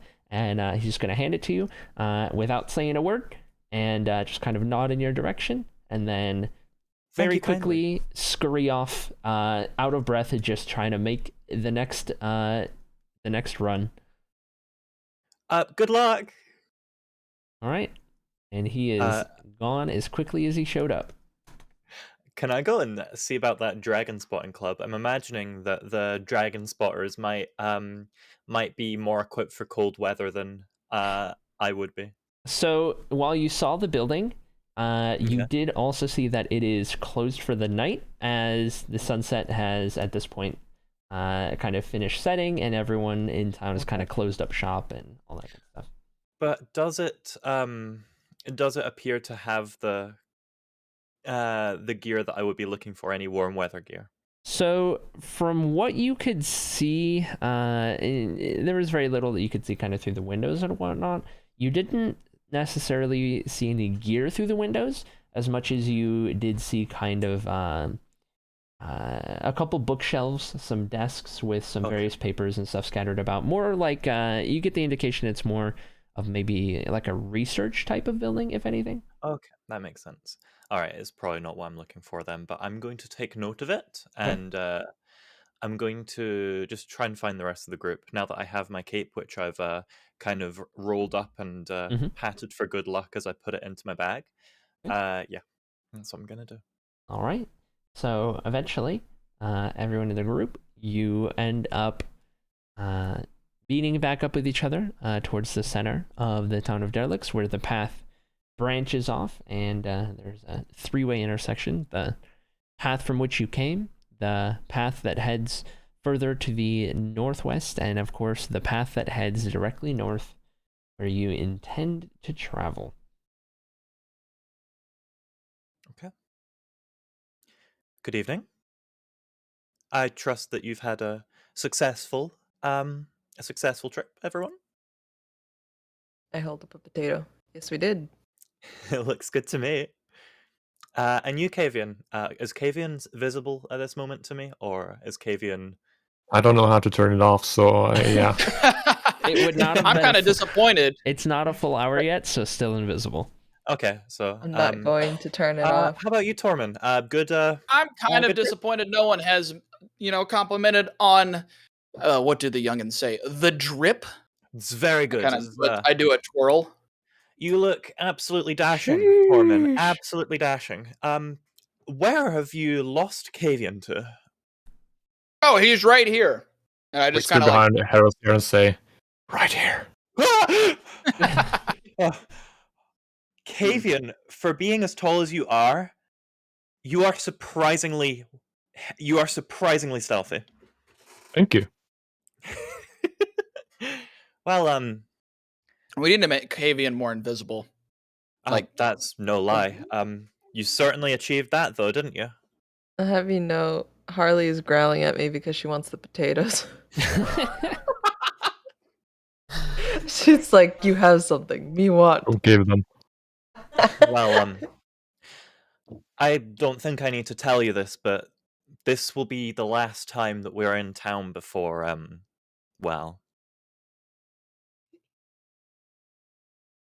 we cross the border. I'm just gonna give a wee look around, like, this is probably gonna be it for a while. Is there? No, it's time to be serious. What's the worst that can happen? Danger of death, but it's nothing we haven't already overcome. With this swagoo I got rolling right now, I'm gonna be fine. And I believe it wholeheartedly. I certainly do. Hello there, Darcy's. How do you do? I'm back. Hello. Hi there. The group has all met back up in the center of town. Okay. We're center of town. We're just So, to you all, I inquire. Do we at the local tavern stop for dinner here, or do we have dinner on the road? I mean, we have all Well- these potatoes. I'm feeling a nice shredded hash browns right now, personally. Me and Pipra didn't just go buy a whole bag of potatoes to And not carrots. eat them for dinner tonight. Potatoes it is. Let's. I am ready to go if you are. I mean, I think Oh, we should let's eat go. now because we should be careful about lighting a fire in the road. I mean, I'm assuming we're supposed to not be spotted through the night, so a Let's campfire see. would destroy that. You do make a good point, Kevin. You do make a very. Could you make the campfire invisible? I could make the campfire invisible. I've never tried it before. Pipra? Would I know how to make it invisible? Or? I've used a bit too much mana to be able to cast that spell again. Got one more in the tank. We could try to make the campfire invisible. I can't transfer sorcery points. Okay, that's a bad idea. Well, I can certainly try and keep it controlled.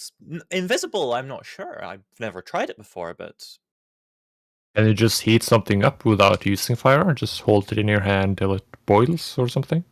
possibly. That'd be Do impressive. any of us have a pot? I have, yes. Well, I have a mess Can make kit, a so wee it can stew. I have a- certainly be used as one. I have a pot. I have a pot. Of course, I have a pot. I've got a mess kit, so I've got like cutlery, a little box that can be used as like a bowl and a pot in one, but it's kind of like a very Swiss Army knife of kitchenware. Mm-hmm. Yeah, certainly I can try and keep whatever flames I produce under control, and thankfully it's it's a simple enough spell that you won't be in danger of well. Sounds like a plan. Okay. So north it is? I believe North. north it is. Let's do Okay. it. Is Tanith with us? Kenneth is still with you. Okay. Tanith, was your stay in town productive? If by productive you mean just kind of standing around and waiting, yes. Well, I mean, better than getting caught by whatever authorities we try and avoid around these parts. I am willing to depart if everyone is willing to follow. Mm-hmm. All Let's right. go. Come on. Okay. Hash browns and camping under the stars. Here we go. Okay. So you guys begin to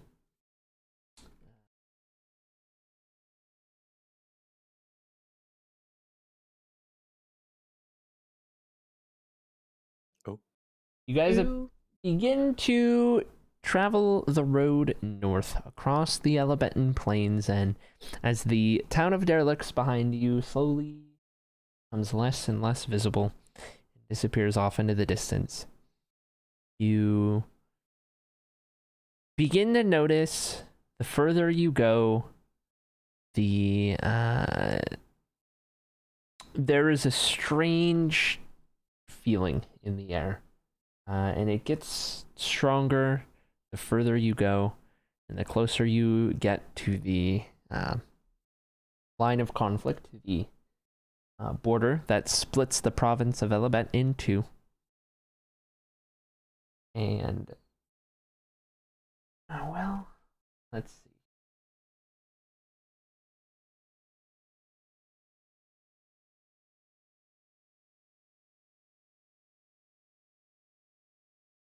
Okay. Eventually, at this point, with the sun fully set and the night fully occupying the sky, the moon shining from above, you begin to spot off in the distance along the road what looks to be some sort of kind of light source. Not really sure what to make of it, but you get the indication that that could very well be where the line of conflict is. As you draw nearer, Not close enough to be spotted yet, but close enough to have an idea as to what lies ahead. You can see a collection of figures, collection of people on the border. Get the idea that they are pretty geared up. Can't really make out any of the details per se, but it becomes clearer and clearer that these are soldiers in the war. They are just down the road where the border appears to be. On either side of you is the vast open plains. Okay. I think at this point it's a good idea to abandon the road. Yeah, I'd agree. I think Yeah. that would be Indeed. wise. I would rather avoid any checkpoints from here on out, especially ones Do- that are, well... Sorry, go on. Are the horses going to be a problem with stealthing? Well, maybe we can go far enough away, or we can make a far enough circle around them that we won't need to. True. That might be the idea. I think if we head in the western direction just a little bit, far enough off the road, I think we'll be able to cross the lines. You reckon? Yeah. Okay, I'll follow your lead. I'm going to try and, at least via the map that you have, I'm going to try and see if we can go to the left a little bit, then go straight to the road that would be intersecting if we went straight up. Okay. Okay. All right. I need everybody in the party to roll a stealth check. This is where it gets fun. This is where the fun begins. I do Stealth check. get advantage with my stealth check because I'm around 3 or more people. You are. Actually rolled pretty well. I get no such advantage, but I do have +1. It's not going to matter, though, because that's a 7. I rolled a 15. 14. I got a 12. Okay, the first one was a 5, which is a 9. The second roll... Gosh, the rolling is so long. Don't stay on the 3. Oh, you stayed on the 3? Ah! It's a 9 is my roll. Okay.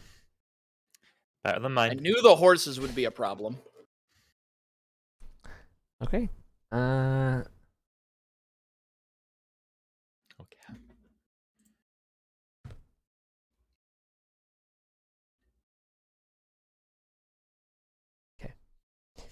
So as you guys make your way through the grassy plains, off of the road at this point, trying to lead the horses, and you're trying to stay far enough away that the patrol on the road doesn't spot you. You eventually get to a point where you are just in line with the patrol that sits on the road. You can see them just off to the east on that road, and you're beginning to make your way across the border of conflict here and start to make your way a little further north, trying to get back to the pathway, or get to the pathway that will intersect the main road that you were traveling on.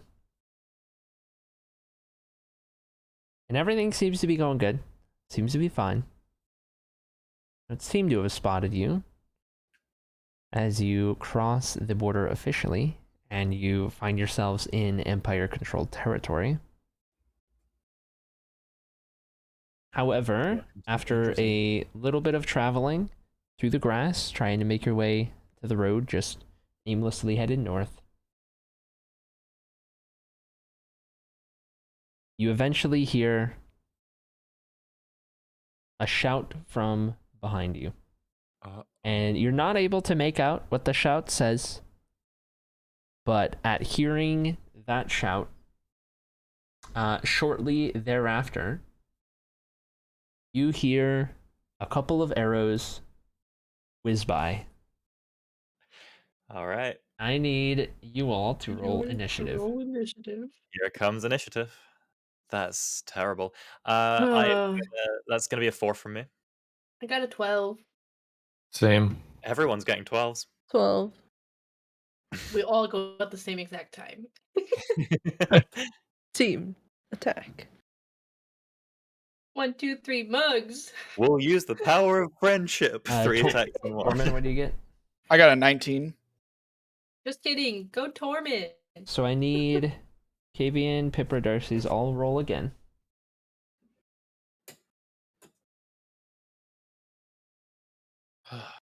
21. 6. 11.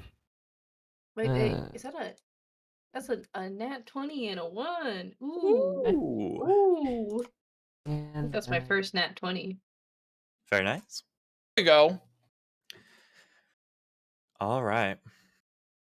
just Here a moment. comes Gotta combat. prep some things. Feel free to talk amongst yourselves. An arrow. Guys, chat, this lovely combat is sponsored by Cheez-Its.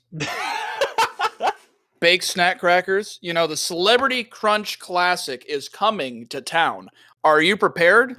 Make sure you get your bag of Cheez-Its or Townhouse original light and butterly crackers or Pringles sour cream and onions, and you have a chance to win. It doesn't even explain on the box what you win. It just says grand prize. Grand 5 prize. winners. Wait, 5 winners will get a trip for 2 to the Very Celebrity romantic. Crunch Classic. I don't even know what that is, but you Neither. know, We're going. we're Yeah, going. it's a trip for 2, so it's clearly romantic. Five Portion of winners. Stream. This is a portion of stream where we just kind of like show all our snacks, but I'm actually going to curse one of mine. About an hour ago, I spilled this on my keyboard and it started messing with things, so I've just like entirely disconnected my keyboard at this point. I have 0 note-taking capability, and that's terrible. I got this homemade vegan buffalo chicken dip that's way too Ooh. spicy. I put too much buffalo sauce in it, and so I'm like sweating because I can't handle no. spicy food, and I'm like a sweat from it, and I like need to crack open a window or something because I'm so hot. How was the But I'm taco? hungry.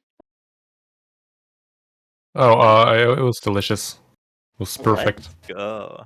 Okay, I'm reading the box some more. I think the Celebrity Crunch Classic has something to do with college sports because there's a bunch of it says proud sponsor of the Duke Blue Devils, Georgia Athletics, the Louisville Cardinals, Ohio State.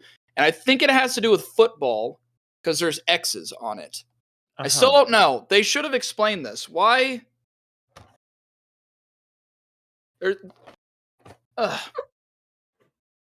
Unacceptable. Unacceptable. But either way, enter on in.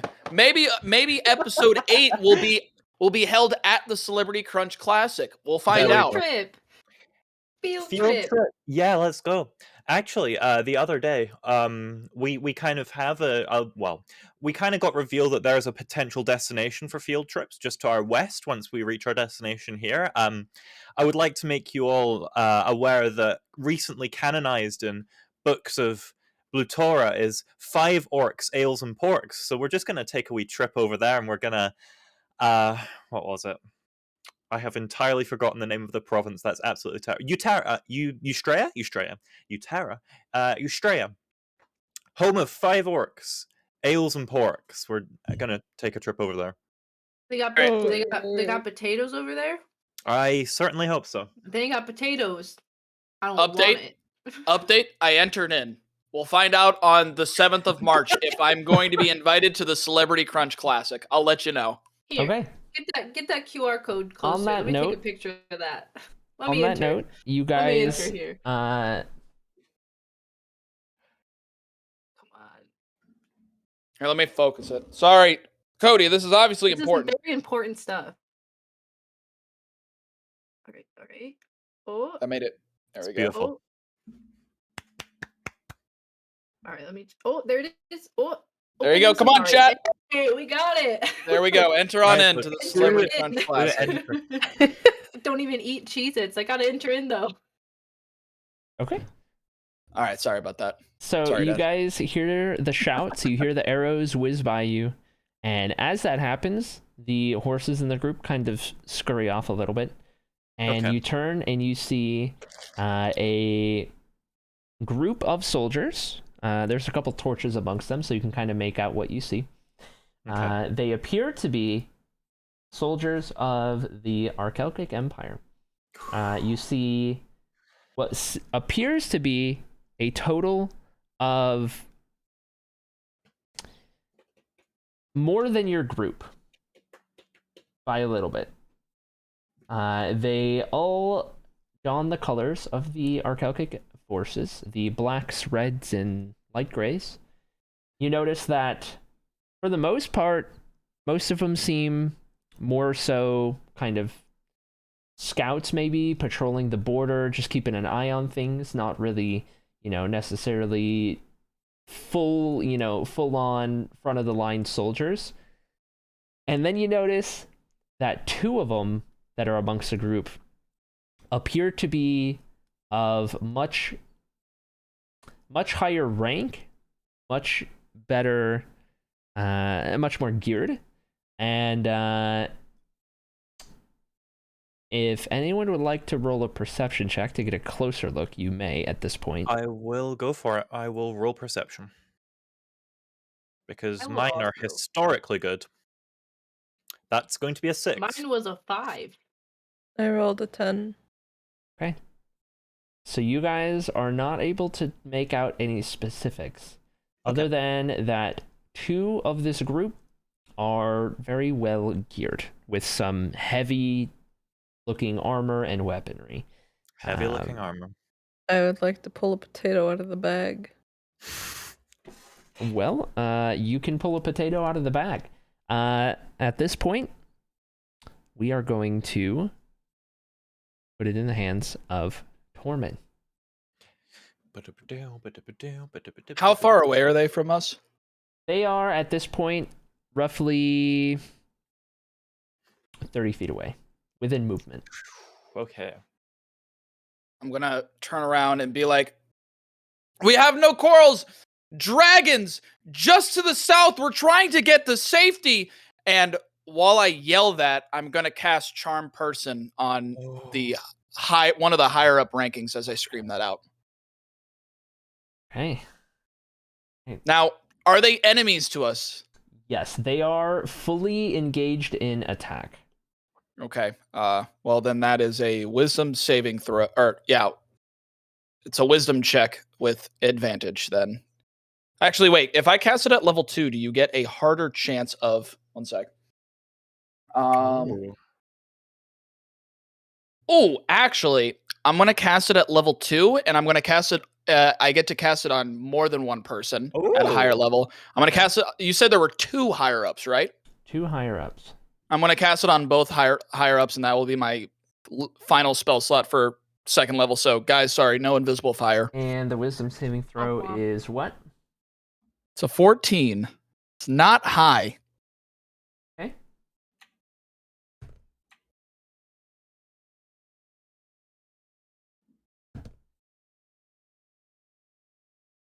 Okay. Come on.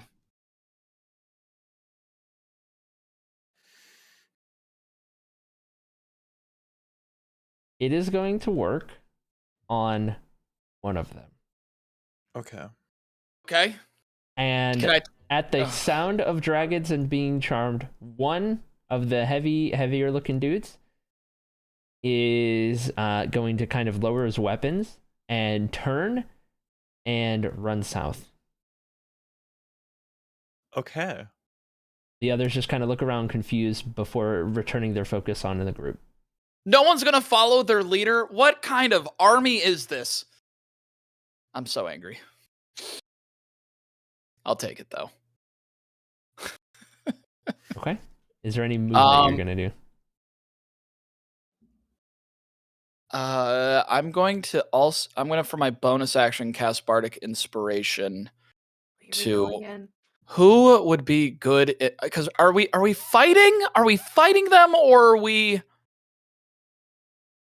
are we trying to deceive them? But I don't think anyone else to chunk a potato at him. I have really good deception rules. I have +4 and proficiency.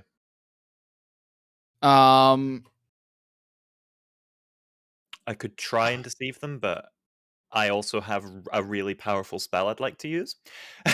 Just so you guys know, all of their weapons are drawn, and they are, fully Okay, right. engaged, and they're not waiting to talk. They want to fight. Okay. So there's nothing. So I was able to like meme one away. But other than that,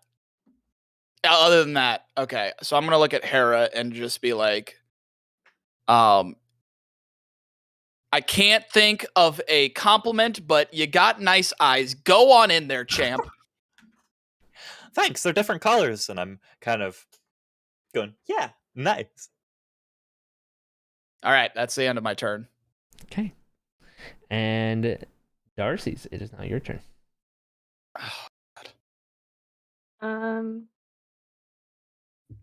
Okay, Sorry, I had to finish writing that inspiring quote down.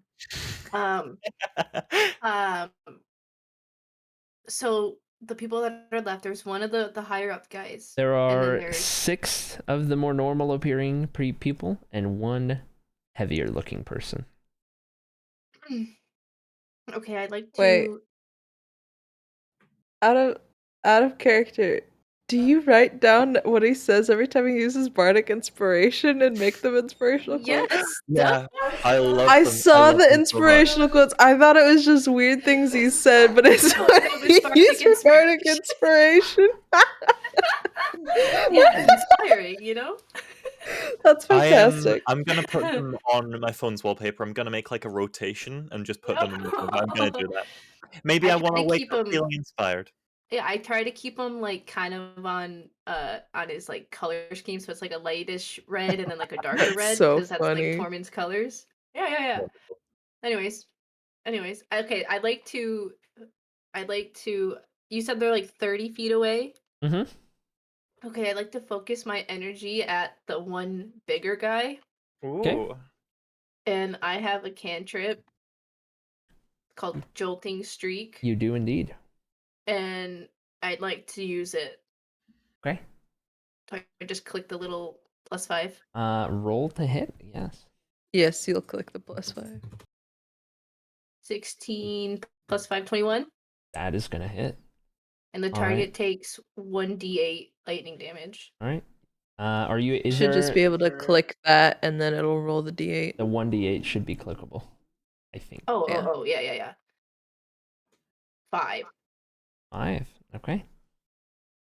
She's growling at me again because I have the potato. Scary.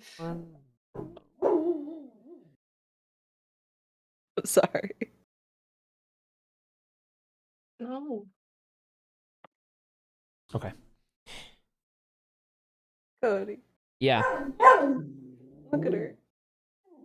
I know she wants the potatoes. Me too, man. Me too. Okay. Are you gonna move at all, Darcy? Or are you gonna stay with the group? I'm gonna stay with the group, but Okay. can I like kind of? No, I'll just stay where I am. I'm just gonna stay. Okay. It is then Kavian's turn. Okay. So while Tormund did all the talking, I want to kind of sneak out some rope. I kind of slightly tie them around my hands, and then I bump into Hera very carefully. Okay. And I start running towards them, shouting, "Help! I've been held I've been captive for like 3 weeks now." And I make sure they see my yellow eyes and see that I'm a macabre. Okay. As I run towards them, kind of fake struggle, take off the rope, toss it to the ground. Am I allowed to make a reaction? Not like an action, but just like speak here? Am I allowed to do that? Yeah, you can speak, yeah.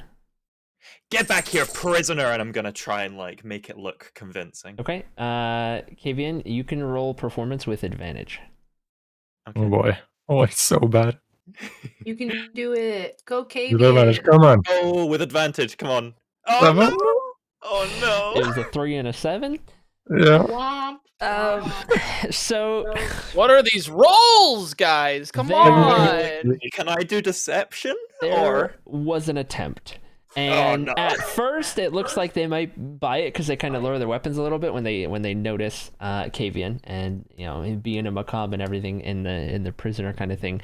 And then when they kind of take a closer look and whatnot, they kind of it kind of hits them. Kavian's still fully dressed in like nice armor and doesn't look prisonery, and so they're like, what the, and they just go back to kind of their aggressive stance. However, you are now halfway between the group and the bad guys, Kavian.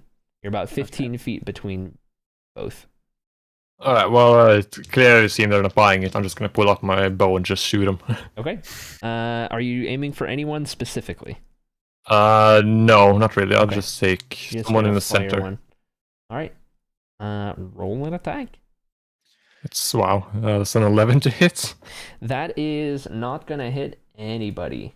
Oh no. So that arrow is just gonna Gosh. go whizzing by, just like their arrows went whizzing by you guys. And at that, I take it, Will, end your turn, or are you gonna try to move back with the group? I'll move back as far as I can. I don't know how many feet I have left. You will make your way back with the whole group. All right, I'll do that then. Okay. Sorry, I tried, guys. It's okay, you did well. On that, it is now Pipra's turn. Let's go, Pipra. Let's go, Pipra. Potato. I would like to cast catapult and catapult the potato at the bigger dude. He must make Yeah. a DC 14 dexterity save. Okay. Does like a catapult just appear out of thin air? Turns your Yeah, arm we'll into a say trebuchet. like one just fashions in my hand and chunks it. He The rolled potato. he rolled a 13. 3d8. 3d8. Okay. This potato's got some 3d8 spud damage. 13 damage. 8, 7, 7. Oh wow. Dang. Okay. Wow. So that's gonna be 22, correct? So. Jeez. 52 spud damage. Jeez. Literally All right. fashioned a So, potato launcher. This potato that gets catapulted towards the big dude, you see as it flies towards him, he's not able to move away in time, and it hits him square in the chest so hard that he goes flying back and lands on his back a couple feet behind where he was, and so now he's like struggling to get back up to his feet because that maybe knocked the wind out of him even. Like it hit him pretty good. And that potato, by the way, on impact, exploded into a million pieces because of the force of it. On that, is there any movement you're gonna do, Pipra? What's the surroundings again? It's It just is open. grass. There is not a Okay. tree in sight. It is as plains Okay. as plains can get. Okay. I will stay where I am. Okay. And that'll then give it to Tanith. So Tanith is going to pull crossbow from the back and take aim at one of the kind of main group of the bad guys and one of the more normal people. And it is going to be a 14 inch. Just hits. So that'll do 8 damage to one of them. Okay. And that's...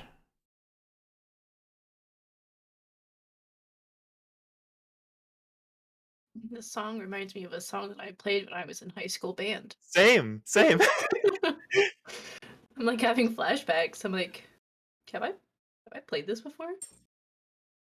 Am I maining clarinet now? So... Okay, yep, that's gonna end Tanith's turn. She's not gonna move anywhere. And that's gonna give it to the normal bad guys. So, the one that was just struck by Tanith with the crossbow bolt is going to kind of shake it off a little bit, and they are going to take aim with a longbow of their own back in Tanith's direction and attempt to make that hit. It's going to be... It is going to be a natural 20, which means it is going to Oh be... no. Oh, Tanith, you good? It is going to be... It's okay. Tanith is level 10. Tanith can take it, but she's like the only one that can take that. Gonna do total of 12 piercing damage. Okay. That's a lot of health Okay. for me.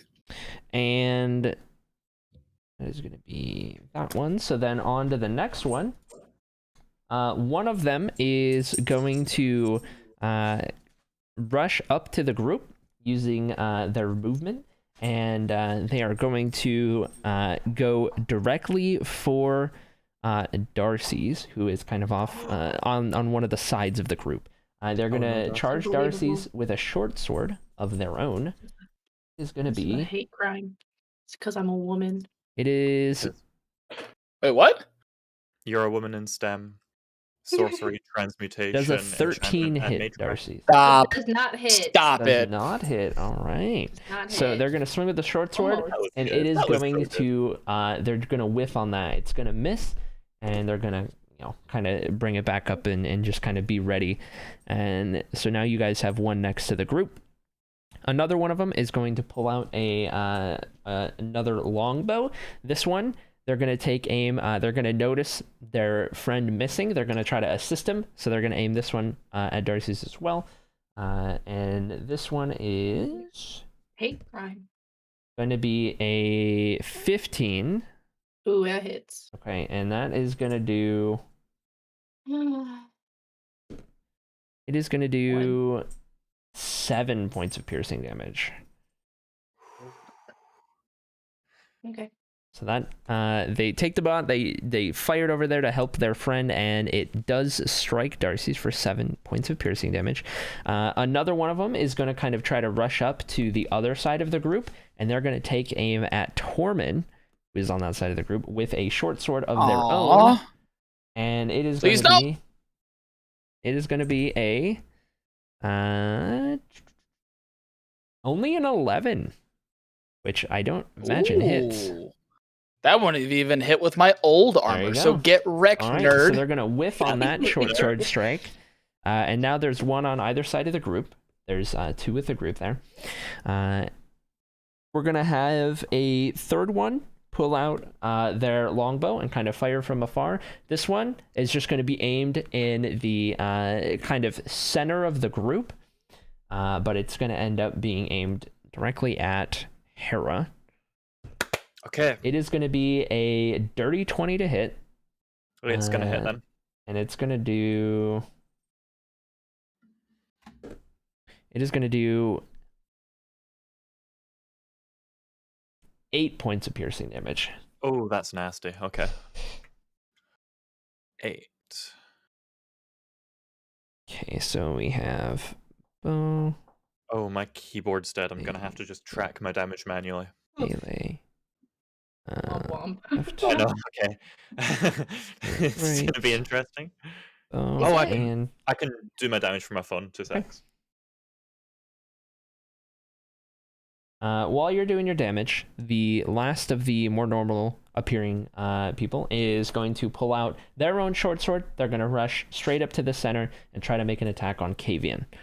And it is going to be a 16.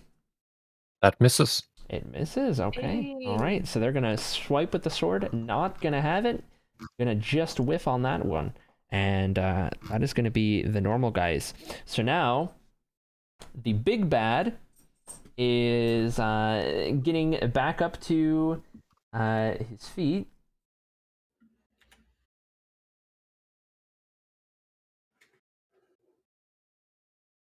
Okay. And he's going to pull from his back a heavy crossbow. Get ready to make a ranged attack. And this one is directed towards the group. And upon firing is going to go right into Tanith's direction. Oh, Tanith. It is going to be... Yes, Tanith. Oh, Not Tanith. us. Is going to be a 2, which does not hit. So I'm that surprised Wow. he's not angry about the potato. the bolt is gonna go flying off in one of the other directions, and totally miss you guys. And at that is going to use all of his movement to get as close as he can, which is going to put him at about 15 feet away from you guys. So he is there. Heavy armor, heavy weaponry, all visible as he's getting ready to do that. And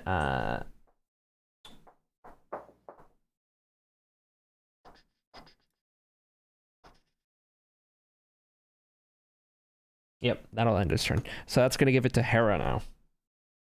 Come on, Hera. Okay, so I do have my inspiration as well, don't I? Mhm. Okay, right. That being the case, I'm going to use all of my movement to go retreat behind the group as far as humanly possible. Okay. The full 30 feet. Yep. Just to separate myself from everyone, Okay. enemies and allies included. Mhm. I am going to, firstly, attempt to cast Scorching Ray on the big bad. Okay. Okay. Big bad. So, to hit, first bolt is going to be an 11. That does not. Second bolt is going to be a 21, dirty. That Ooh. will. Okay, that's going to do then 6 damage to him. Okay. In fact, can I use my bardic inspiration on that first roll and have that be my first, or is that too late now? The first one was what? It was a miss on the hit DC. What was the total though? Oh, I think it was 11. 11. If you want, you can try to use it. Okay. That was a D6, right? Torment. Bardic I'm inspiration. sorry. Yes, it was D6? it Okay. was a D6. Cool. Inspiration is it brings it up to a 13. Not gonna hit. Okay, never mind then. Ah, Oh well. All right. Then my third one is going to be a 15. Not gonna hit. Not gonna hit. Okay. Okay, then with my sorcery points, I'm going to quicken spell, and there is going to be a second spell go off, Okay. and that is going to be magic missile at first level, Okay. which is going to be targeted at the same guy. Okay. First bolt does 2 damage. Okay. Second bolt does 3 damage. Okay. Third bolt does 3 damage. Okay. And I need to roll wild magic twice. Yes, you do. First wild magic is 11, so nothing happens. Okay. Second wild magic is a 6, nothing happens either. Okay. There thank you have God. it. That's going to be my turn. Okay, that was a loaded turn. All right, back to Tormund. You have a one of the normal guys with a short sword right at your right side because you're on the right side of the group. Okay. Okay, I'm gonna turn to the right, turn to that guy, pull out my new cutlass, and do a swingy do. Okay, do a swingy do. Love a good swingy do. Good old swingy do. I got a +5 on it as well. It's beautiful. I just wish the animation of the roll would go faster. Oh, that's a 21. That's gonna hit. 21? And then let's Yeah. do damage. Roll damage. Come on, please. D&D Beyond. That'll be 6 damage. 6 damage. Okay. 6 damage. All right. Then I'm gonna Kavian missed all of his bows, right? He missed his Yeah. one shot. Yeah. I'm gonna look over to Kavian and be like, "You need some encouragement. I got you." I'm gonna look at Kavian. I'm gonna be like, a poem to Kavian. The pen comes out. Booty poppin'. Booty. Quiet, please. I'm performing. Booty poppin'. Booty motion. Booty flowin'. Booty ocean. Booty barkin'. Booty canine. Booty Valentine. Booty be mine. Take your bardic inspiration. That was a big one. I'm gonna have to watch the pod back on that one. Flip it. That was too long. Yeah, just go clip it. Okay. That was beautiful. Very well. And that's all your turn, Tormund? Yeah, because if I leave, I'm gonna get stabbed in the butt. Okay. I don't want that. Darcy's, it is back to you. You are currently on the opposite end of the group, and you have a person who just missed their swipe at you just to your left. Okay. I'd like to at the person next to me. Mhm. Have they been hit at all? They have not been hit yet.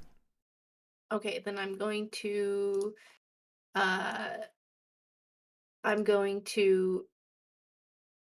jolting streak them. Okay. So we're gonna do, that is a 10 to hit. It is not gonna hit. Womp womp. Womp Okay, womp. and then I'm gonna run You're to good. get behind Tormund. Okay. So as Give you me. run, he is going to get an attack of opportunity, which is going to be with the short sword. It is going to be a 6, so he's not going to hit as you run. So you're going to make it behind. You ran behind who? Tormund. Tormund. Okay. So you have made it behind Tormund. You did not get swiped as you ran. So you are good there. And okay, that will then give it to Kavian. Okay. So I'm gonna shoot at the one. Do I have a guy right in front of me? You have a guy right in front of you. He just missed with his sword. Okay, I can't disengage. I'll just ignore him completely and shoot at someone that's already hurt. For example, I think Tanith shot at someone. There is, yes, one of the bowmen further back has been hit. Yeah. Okay. I'll cast Hunter's Mark on him. Okay. And then I will go for another shot. Okay. Oh, come on. Add Bardic Inspiration. You do a D6, please. Yeah, okay, let's do it. Come on. You got this. That's All that booty. it's a 20. There we go. Dirty It's 20. the booty. That's gonna do it. The The booty is popping. booty popping. Oh boy, Booty pop. it's gonna be a lot of damage. So for starters, he takes 7 damage. Okay. With there's gonna be a lot more. Okay. Okay. With an extra 8. Ooh. 7 plus 8. Okay. It's gonna be more. There's more. There's gonna be one of these. Plus 4, so 7 plus 8 plus 4. It's like 19. 19. 19 damage. Okay. How would you like to do this? Hey! He started at Was that on the 16. big guy? That was full health 16, and you just did Oh, well 19, done. and he was at 8. One shot him. This is not Nice. the Level this is 3. One of the normal. Nice. Well done. I just put my arrow right by the air to the guy in front of me, and I just whistled right past him, so he just hears the wind, and then it hits the other guy in the back, Okay. right in the head. And he's gonna go flying back and down to the ground. Just gonna do him in. And is there any movement you're gonna do or no? I can't because I can't disengage. Okay. I'll just have to stay right there. All right. To Pipra then. Who's left? Almost everybody. There's nobody in your immediate vicinity that is engaged with you. Okay, I will. But there is somebody right next to Kavian, right next to Tormund, and right next to Darcy's, if you wanted to help them. Please help. To the person right next to Darcy's, I will cast Firebolt. Okay. Try and hit him. Alright. 21 to hit. That's gonna hit. Mm-hmm. Here we go. Alright. And that is 8 damage. All right. So you cast this fireball, and it's going to hit this person. You're kind of coming from the side. It's going to hit him square in the shoulder, and it's going to kind of knock them off their balance for a little bit. And you can see the flames kind of singeing up the armor a little bit. Like, it hit him pretty good. It got a pretty good hit in. Is there any movement you're gonna do? I will. Is there anyone injured? In your group? Yeah. No. Well, Yes. how bad is it? Those of you guys who have gotten hit.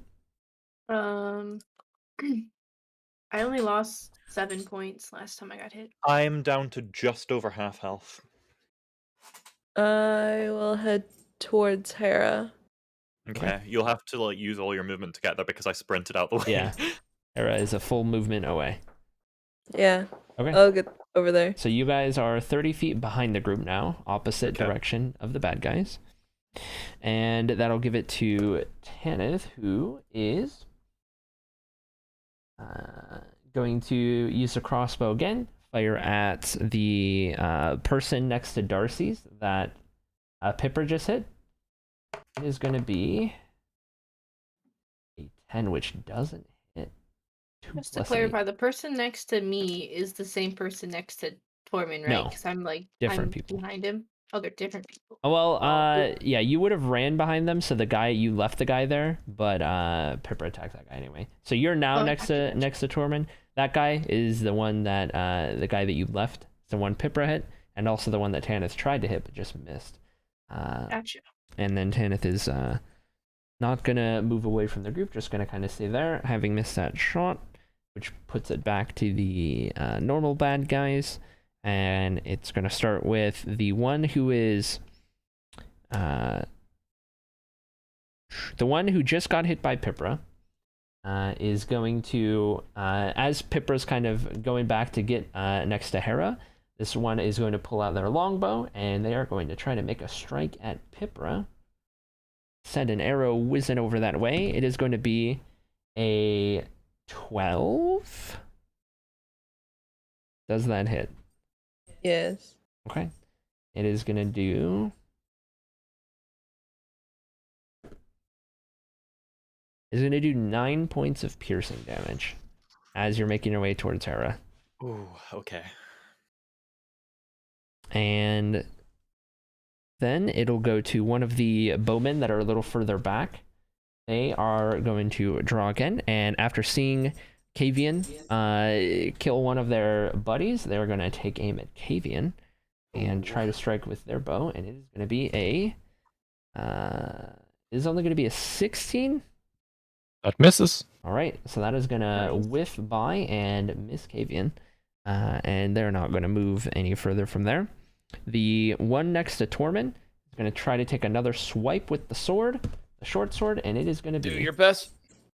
It is going to be a... It's going to be a 15. That would hit if I didn't have my new fancy schmancy armor, and my There you AC go. is 16. Fancy All right. stolen armor. I look at him and I just raise a pinky like this. He knows what it means. Okay. So he knows what it means. He's going to miss there. And the last bowman that is a little further back, going to take aim at... this one's going to take aim at Tormund as well, seeing that their friend is struggling to land a shot.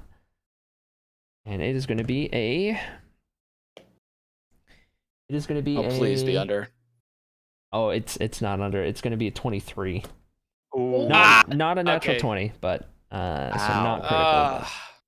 But it is I going to got do... stabbed. It was with a bow. It's going to do... lucky for you, only 3 points of piercing damage. That's not too bad. Just nicked me on my cheek. And then finally, the one who is right next to Kavian in melee range, right in front of him, after hearing that arrow whiz by his ear and kill his friend, going to try and strike again with the short sword. And it is going to be a 19. That hits. Okay, and it is going to do... wait, wrong one. This one. Go. Is going to do 8 points of piercing damage. Oof. Ooh. Okay, I'm fine. Okay. And Okay. then it goes back to the big bad, who is within range now. He's going to make his way up to the group, and he is going to engage with Tanith. He is going to pull out his great sword, both hands wielding this large blade, and going to make a swipe at Tanith. It is going to be a dirty 20, which, if you didn't guess, does hit. It's going to do to Tanith. I guess it's a good thing he went for Tanith. 2d. Okay. It's going to do... It's only going to do 7 points of slashing damage.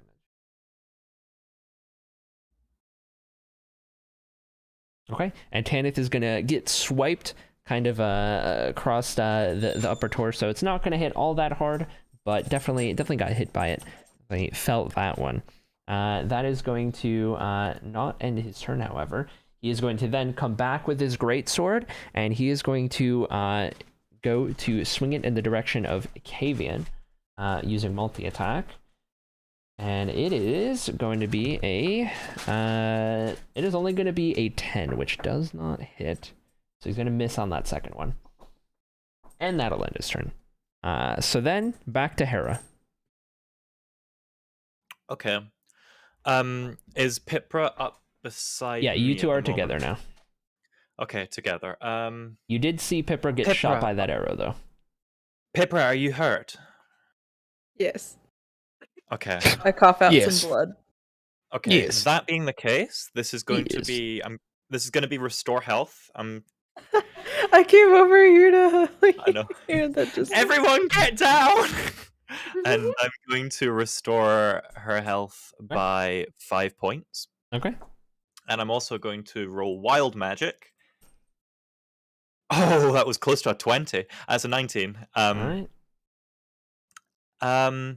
I'm going to use a second quicken spell Okay. this time, and this is going to be magic missile. Okay. No, actually, cancel the magic missile. This is going to be create bonfire. Is there a way that I can make a wall of fire that separates our party with the enemy?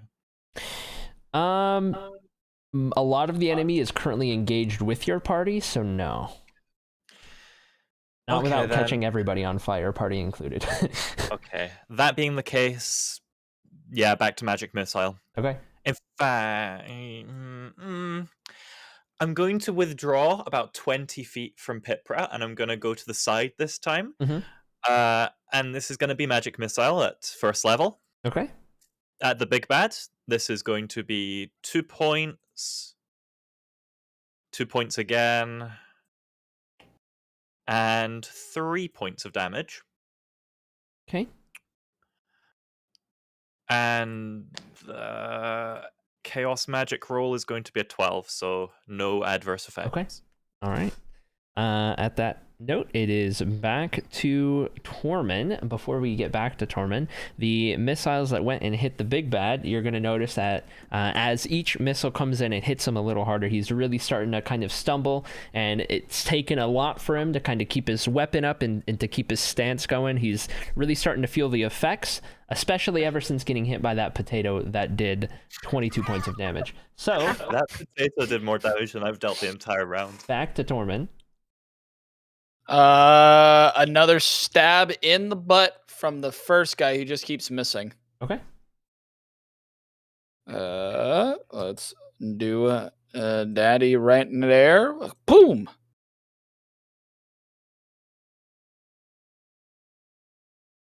It'll be a...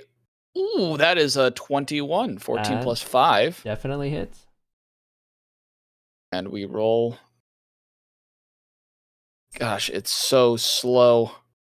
And it gives me bad numbers. That is a 5. 5 more points of damage. Okay. So I turned kind of reverse slash in the Alright. air. You are able to get a good slash in, and he's definitely feeling it, but he's kicking and he's still going. That's all I'm Still going to do. All right. That's all I'm going to do. Back to Darcy's, and you are right next to Tormund. You saw Tormund get the swipe in on the guy. So I know that I'm next to Tormund. Mhm. How far away is Kavian and You're all generally in the same group, so not that far at all. like they're all like within touching distance? Yeah, I mean, you'd Did you probably have to say? take a couple steps, but you could get there in touch, yeah. But could I like touch them all from where I'm standing currently? All Like, at once? Like just No. like reaching all three at once. No. Can I reach two at once? Uh, Maybe like Tormund and I don't know who's closest. so it's just you, Tormund, Kavian, and then 2 or 3 bad guys. Okay. And Tormund's been hit. And also right? Yeah? Tanith is there as well. Tormund, have you been hit? Yeah, you have, right? I've been hit by a little bit. Little Like, bit. Okay. how much did I And- take? Like 3. Kavian was hit Yeah, for a 3 little points. more. Tanith has Kavian been was hit hit by for- the most. Okay. Is it possible to get within touching distance of Tanith and Kavian? I would say yes. Okay, then I like to get to whatever that spot is Okay.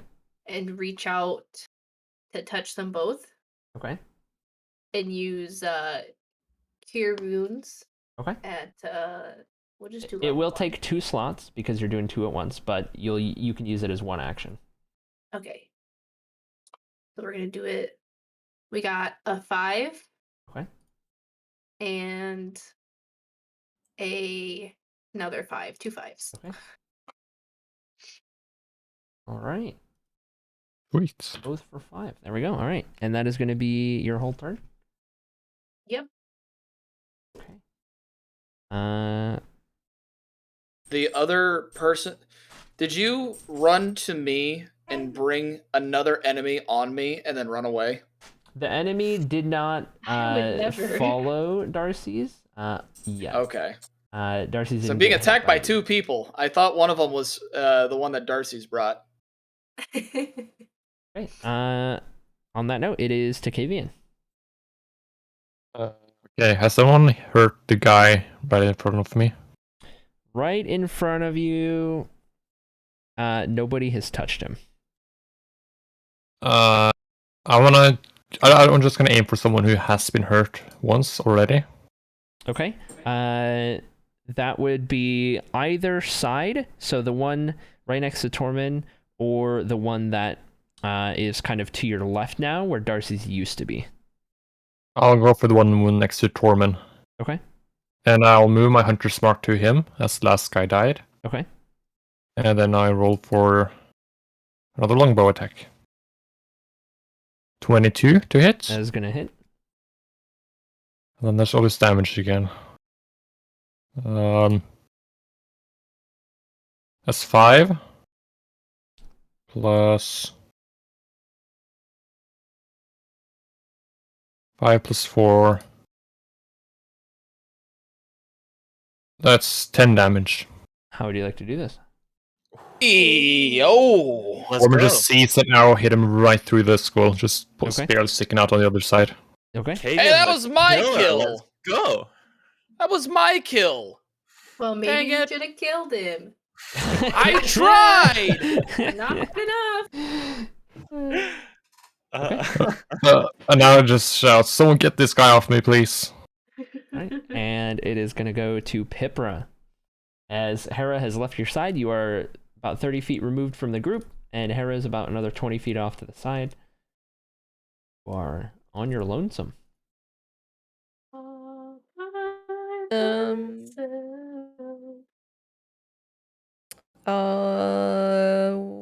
Where are the bad guys? They are with the group, and some of them are on the opposite side of the group from where you are. In terms of who you could see the one that is to, as you're looking at the group to the left of the group, it's the one Darcy's ran away from. You can see that one, and that's the one that you have the best line of sight with. Hit him again. Firebolt. Okay. Roll the hit. 11. It is not gonna hit. It'll go scorching past and strike the ground. Is there any movement you want to do? I'll move towards the group a bit. Okay. Are you gonna fully close the gap or just get like halfway? If they're 30 feet away, I can only go 25. Oh yeah, that's right. Okay. So yeah, you'll be pretty close. In which case, it is back to Tanith. And let's see. Tanith is going to throw the crossbow, which is kind of strapped around her. She's going to sling it back onto her back and then pull the 2 daggers from either side of her thigh and turn her attention at the big bad, who is kind of right in front of you guys. She's going to make a swing with the first dagger in the left hand, and it is going to be a 24, which is going to hit. And she's going to take another swing with the right one, which is going to be a 24, which hits again. So it is going to do a total of 7 plus 7 for 14.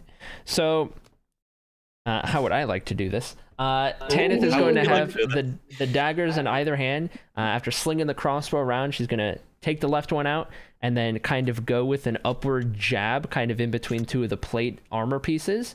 And then he's going to kind of stumble back, getting hit pretty hard by that. She's going to take the right one out of the holster on the thigh, and she's going to come across with a swipe right in between where the helmet and the chest plate meet. And it's going to be enough to get a good slice in right in the neck area, and this person's just going to stumble back and fall flat on their back. And then she's going to put the daggers back in to the little thigh holsters, and that is going to end her turn. Big bad is big dead, and Yeah. that is going to give it to the normal bad guys. So it is going to be, to start with, is going to be the one that Darcy's had run away from. They are going to make their way to kind of the back of the group, to where he's kind of positioned himself. Darcy, you were kind of behind Tormund. You went over to help Tanith and Kavian, and this person's going to kind of move in behind you guys, engaging. It's kind of, there's like a flank going on, the guy right in front of Kavian, and then there's you kind of right there, Darcy's, and then this person is now behind you. So he's going to go to attack with his short sword, and it's going to be a 12. Doesn't hit. All right, so he's going to miss on that one, and that is going to end his turn. That is all he's able to try. So then it's going to go to one of the 2 bowmen that are a little further removed from the group, a little further back. The first one is going to make a strike in the general direction of Tormund, right next to the guy who just died. And this Please, no. bow is going to do... I bruise like a peach. It's not going to hit. That's a 9. So that one's going to miss. Yes. Arrow's going to go whizzing by, not do anything. The second bowman is going to take aim at Hera, having seen Hera kind of moving off to the side, off in yonder distance. And it is going to do, or to hit, it is going to be a 17. It's going to hit. All right. Oof. And big hit. It is going to do 5 points of piercing damage. 5 points.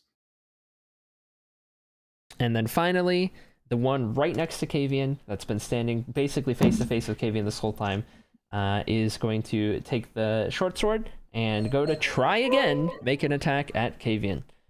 See if you can actually hit this time. It is going to be a 22. Oof, that hits. And it's going to be this one. So it's going to do a total of 5 points of piercing damage. Okay. All right, and that is the bad's turns, which means it's Hera's turn. Okay. How many of them are there left? There are 4. There rather is one right in front of Kavian. There's one right behind Darcy's, essentially, and then there's 2 that are using a bow from further away. Okay. That being the case, this is going to be a 2nd level Scorching Ray. Okay. And I am going to be okay. This is to hit the one of the bowmen. Okay. Oh my god. It's going to be a 6. It's not gonna hit. It's going to be to hit the other bowman. Okay. It's going to be a 14. That's gonna hit. Okay, and the damage is going to be an 8. Okay. And the final one of my Scorching Ray shots is going to be to try and hit the one currently attacking Darcy's. Okay. It's going to be a 10. 10 to hit 10 to hit. is not gonna hit. Okay. That being the case, that's my last 2nd level slot, and using the last of my available sorcery points, Quicken Spell. Magic Missile. Okay. That's going to be to the same targets in the same order. 4 damage to bowman number 1. Okay. 5 damage to bowman number 2. And 3 damage to Darcy's attacker. Okay. All 3 missiles strike, and they are doing some damage. They're not the craziest thing in the world, but it's definitely definitely helping out. Well, I need to roll 2 wild magics now as well. You do. That's a 13 and a 20. Okay. What is it gonna be? Let's have a look. You are No, someone's gonna explode. Someone's gonna explode. Okay. You are about 30 feet from the group. You're 20 feet from Hera or Pipra. Oh no. Okay. Pipra moved closer to the group. So I mean, you're roughly 30 feet away from everyone. Okay, give me a second. Except for the bowmen, they're a little further. Okay, the bowmen. Okay, all within about 60 feet, though, right? Yes. Okay, so the lightning's out of the question. Please no. Not yet recovered from last time. Yes, please no. No lightning. No lightning. My heart can't take your lightning.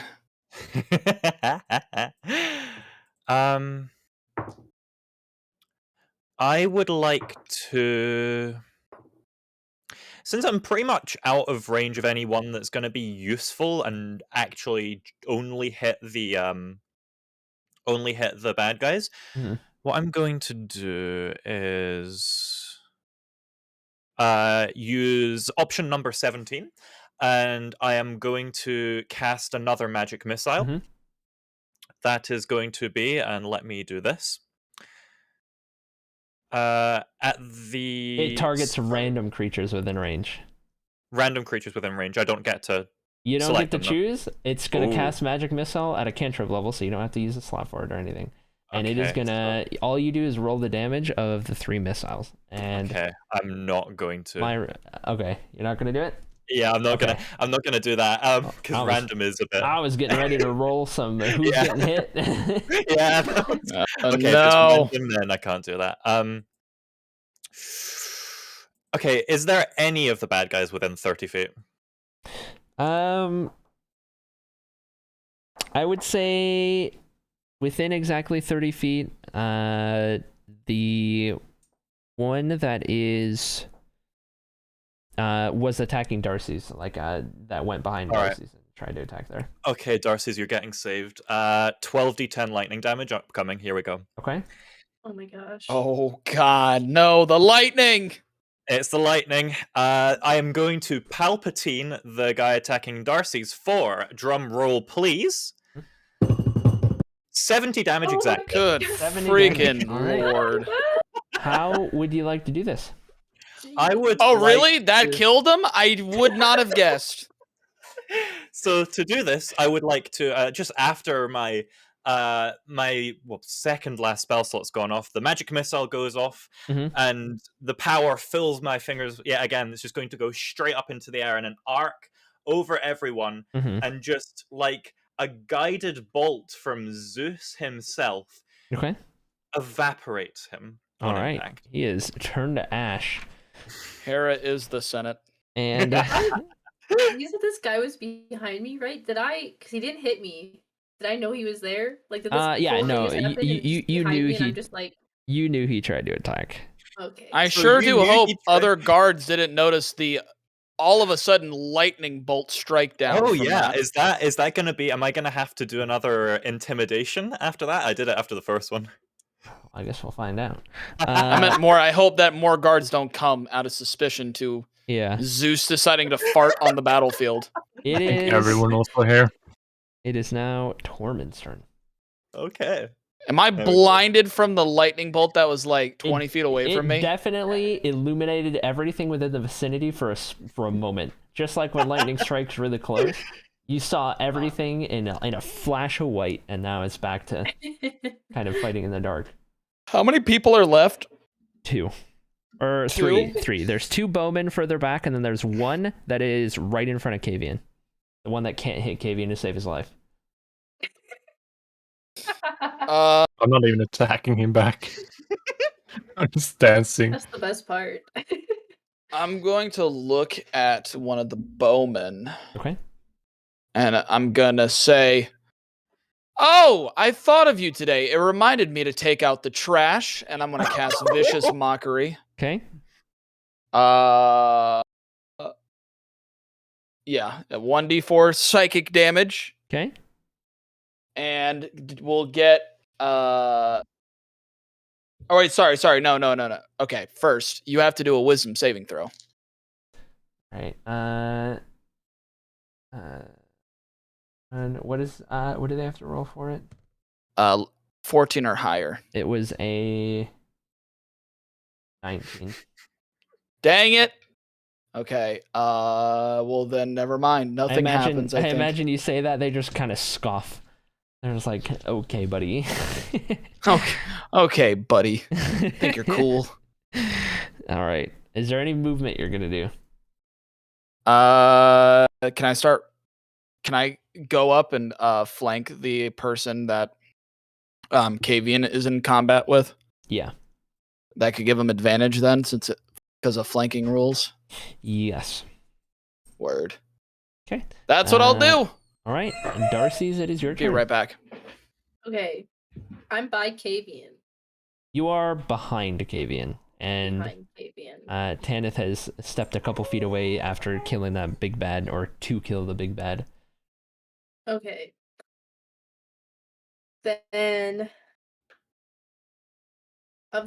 you said there's 3 guys left? Correct. 2 of them are wielding bows, and they're a ways away, and then there's the one that's right in front of Kavian. Okay.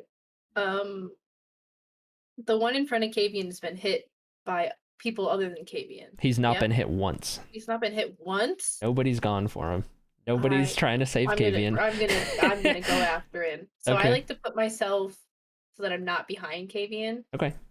and then I'm going to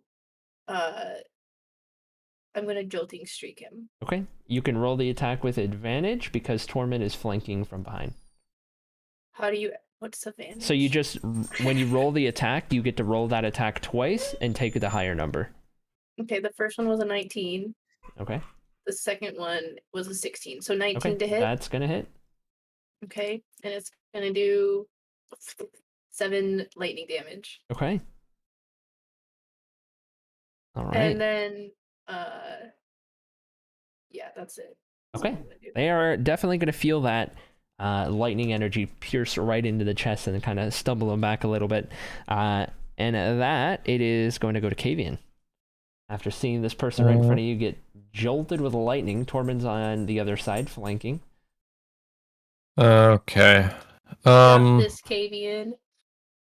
I'll just go for him with my hand axe, then it's time to actually pay attention to him. Okay.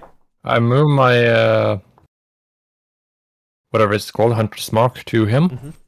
and I pull out my hand axe this time, and I just go for a bonk. Okay. And that's a natural one. It is Oh, no. not going to hit. I'm sticking to my bow. I'm just gonna throw this axe away. All right. Any movement or no? I can't, because he'll hurt me. I know, I'm just waiting for you guys to actually make movement and fall into the trap. So, on to Pipra then. Good morning, Pipra. Pipra has fatigue issues and just has bouts of being very, very tired. I'll firebolt the dude that we're all trying to hit. The one that's right in front of Kavian? Yeah. Okay. 25. That's gonna hit. Can I use a reaction to also take damage from the fireball? You're saying you want to do what exactly? I want to take damage from the fireball. Like, kind of You want be to within take damage? reach. Yes. Okay. It's 3 damage. Because then I can use my reaction to cast Absorb Elements spell. Okay. So, you know what? Yeah, go for it. There's only 3 damage, so you can either take none of it or you can take all of it. I'm not sure. I'm just gonna read through.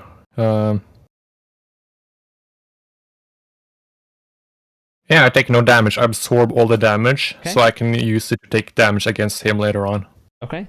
So that 3 points of firebolt damage, you see Kavian kind of move in the way to take that firebolt, and you are just confused. Yeah, I'm just like, All right then. Is there any movement you're gonna do?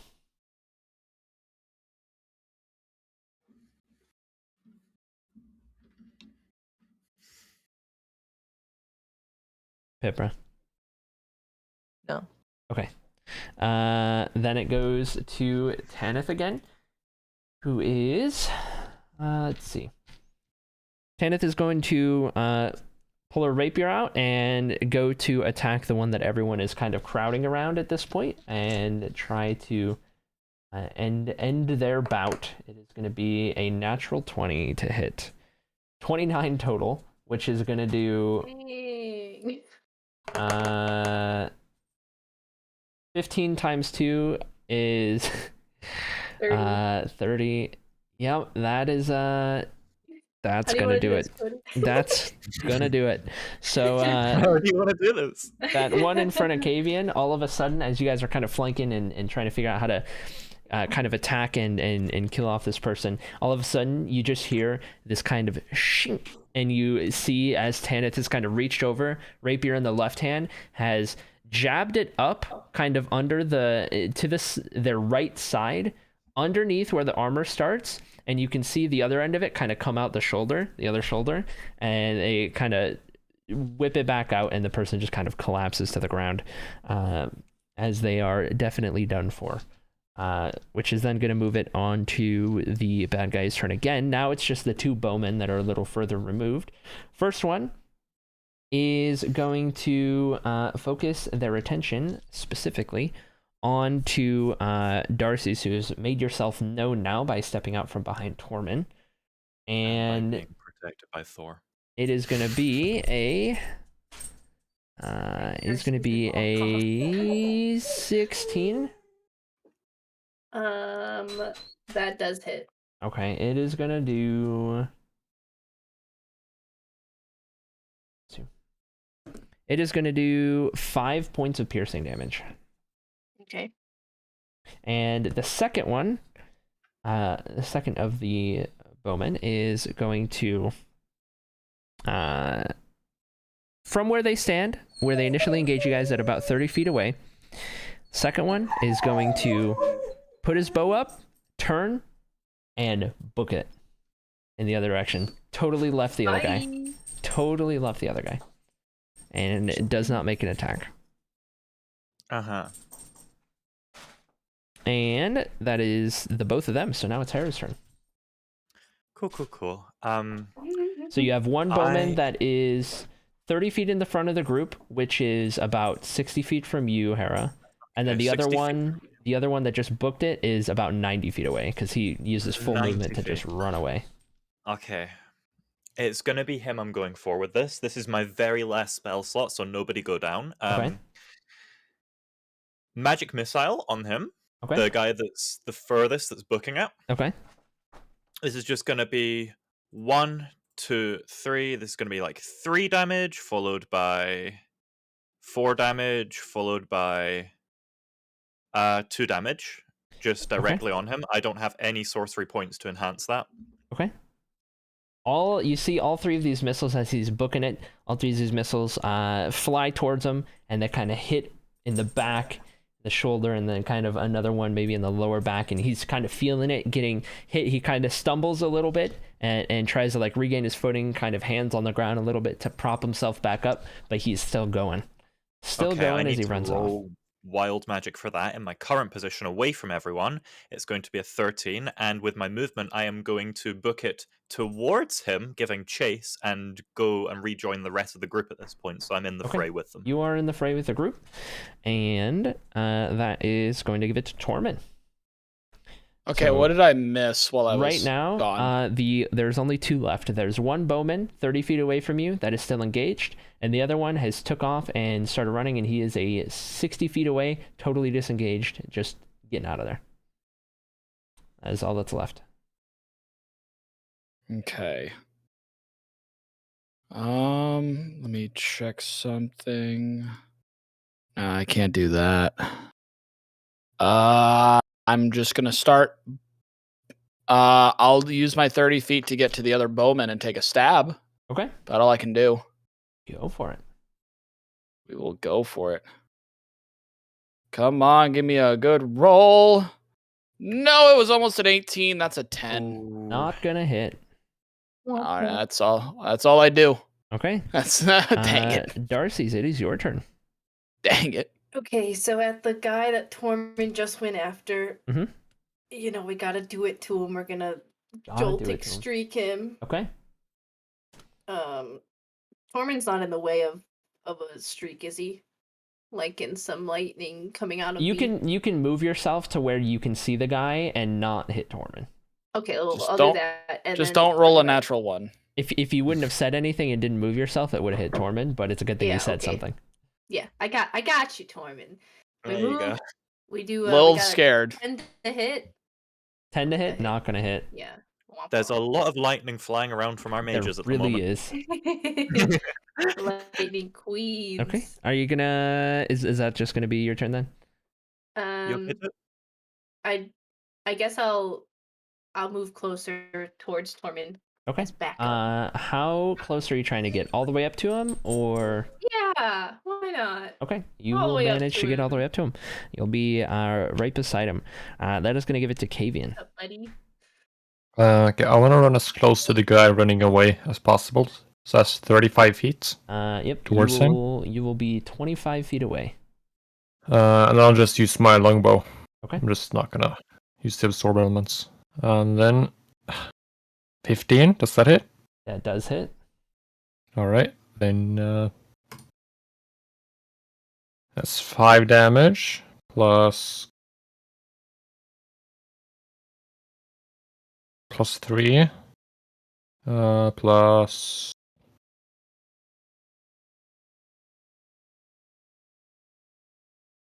That's 9 damage. Okay. How would you like to do this? Good job. Just one arrow directly into the spine, right below the neck. He falls to the ground in his panic, trying to get out of there. Falls flat on his face. No longer in commission. And now, the last bowman that remains is there with Tormund in front of him. Darcy's to his side, and you are just a little bit removed at this point, Kavian, but you're pretty close to him as well. That is going to give it to Pipra.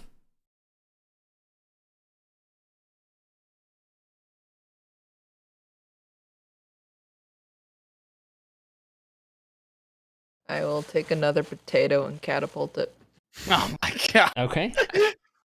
It's the potatoes. 14 is what they have to make on their dexterity save. saving throw.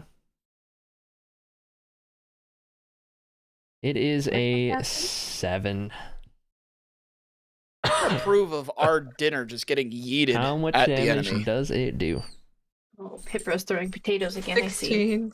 How would you like to do this? Oh my god, so much spud damage done this day. Genuinely, I just got demoted from my role as Blaster Caster to a Spud. I love that.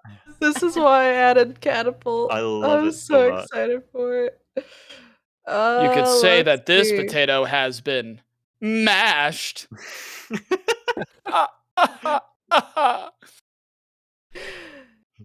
just see the catapult come out and it chunks this potato, and this dude just gets hit side of the face so hard that it snaps his neck.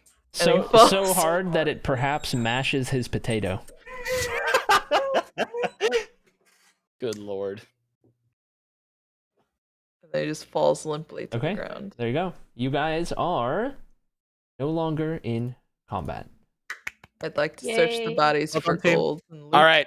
Search quickly, and we have to get out of here because if you didn't notice, we lit up the entire region. Yes, and I'm very sorry about that, but No. take You the did armor. good. We got it. We gotta get stuff, and we gotta go. Okay. We gotta Take go. the So armor, everyone's take doing whatever a identification you can find, and let's go. hasty investigation. Is what everyone's doing, correct? Yeah, That's going Yep. to be a 16 investigation from me. Okay. 13. I got It was a almost 17. higher. Nice and slow. I got a dirty 20. Okay. Ooh. What did you get, Kavian? 6. Okay. So, Kavian, in your search, all you're going to manage is to get your arrows back.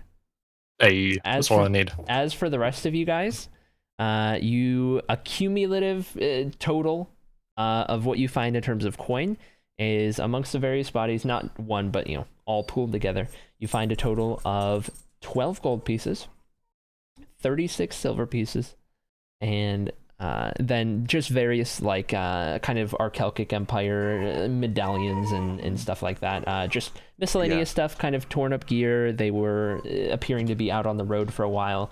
But, in your hasty search, it was mostly just grabbing the coin you could and all of that. You did notice, because you all had a pretty good roll for the most part, that on the big bad, he had a badge that was a little different, and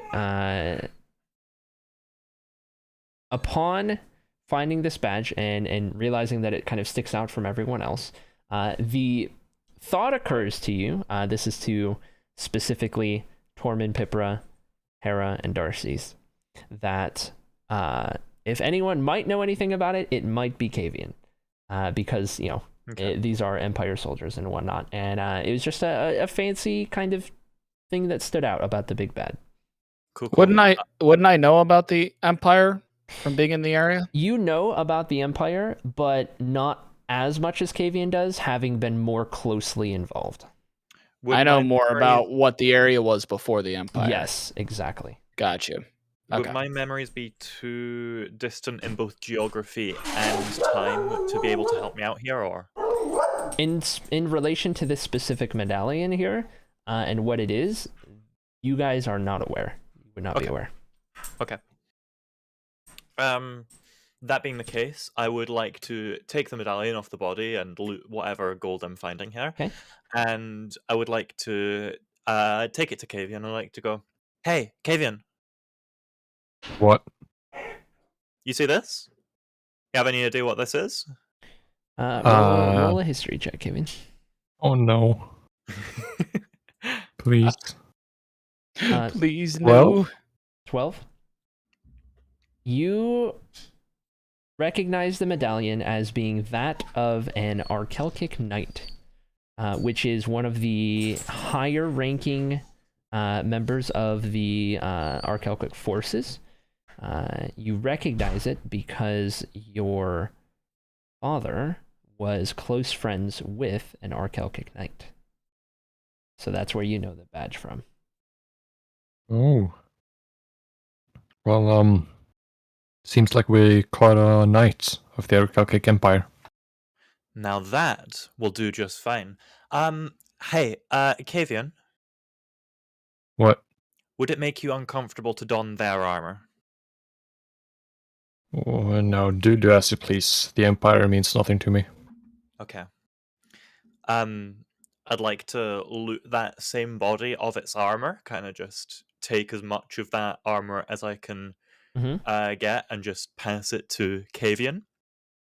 And pass the medallion on to Kavian as well, since they are the largest of our group, and kind of go, I think that it would be best for everyone to have someone such as yourself pose as them, and in case we find another patrol like this, we, as per your plan, are your prisoners.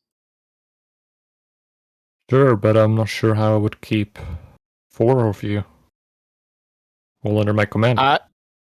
I could easily also. I feel like I would be a deceptive person, Okay. using my fancy words as well. That Yeah. seems reasonable. How about we go and take another one of their armor, maybe one of the bowmen, or if we can find the guy who ran off you charmed so easily, maybe we can get them. Or maybe by now they've already run into the lines of Elabet.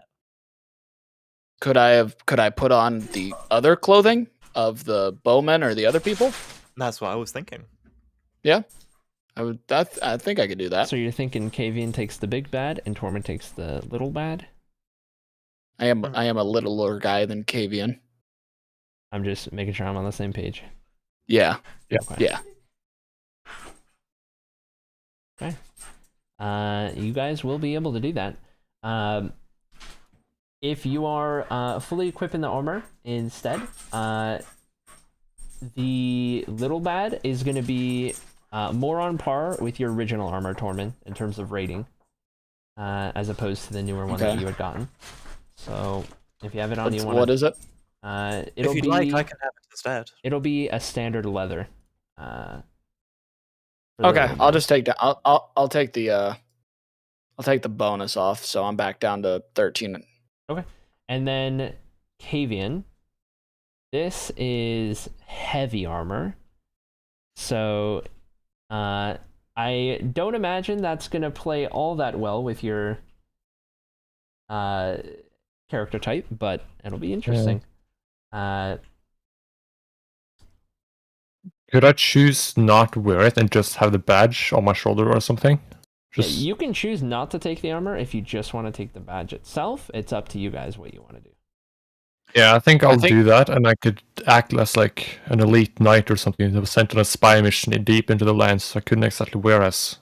I couldn't be a knight, so I dress differently, maybe.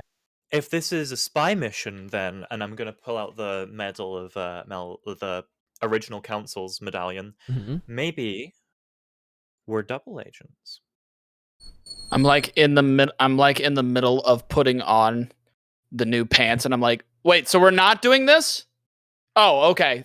Appreciate the heads up. Yeah, I think we'll be fine without armor.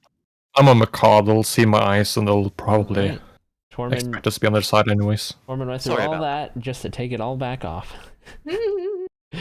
I'm good at taking it off. All right. Yo. All right, we got to get out of here now before the rest of all of Elabet's forces come here. Yeah, that is a good idea. Go. No. Into the wilderness, if we will. Let's get the horses and go.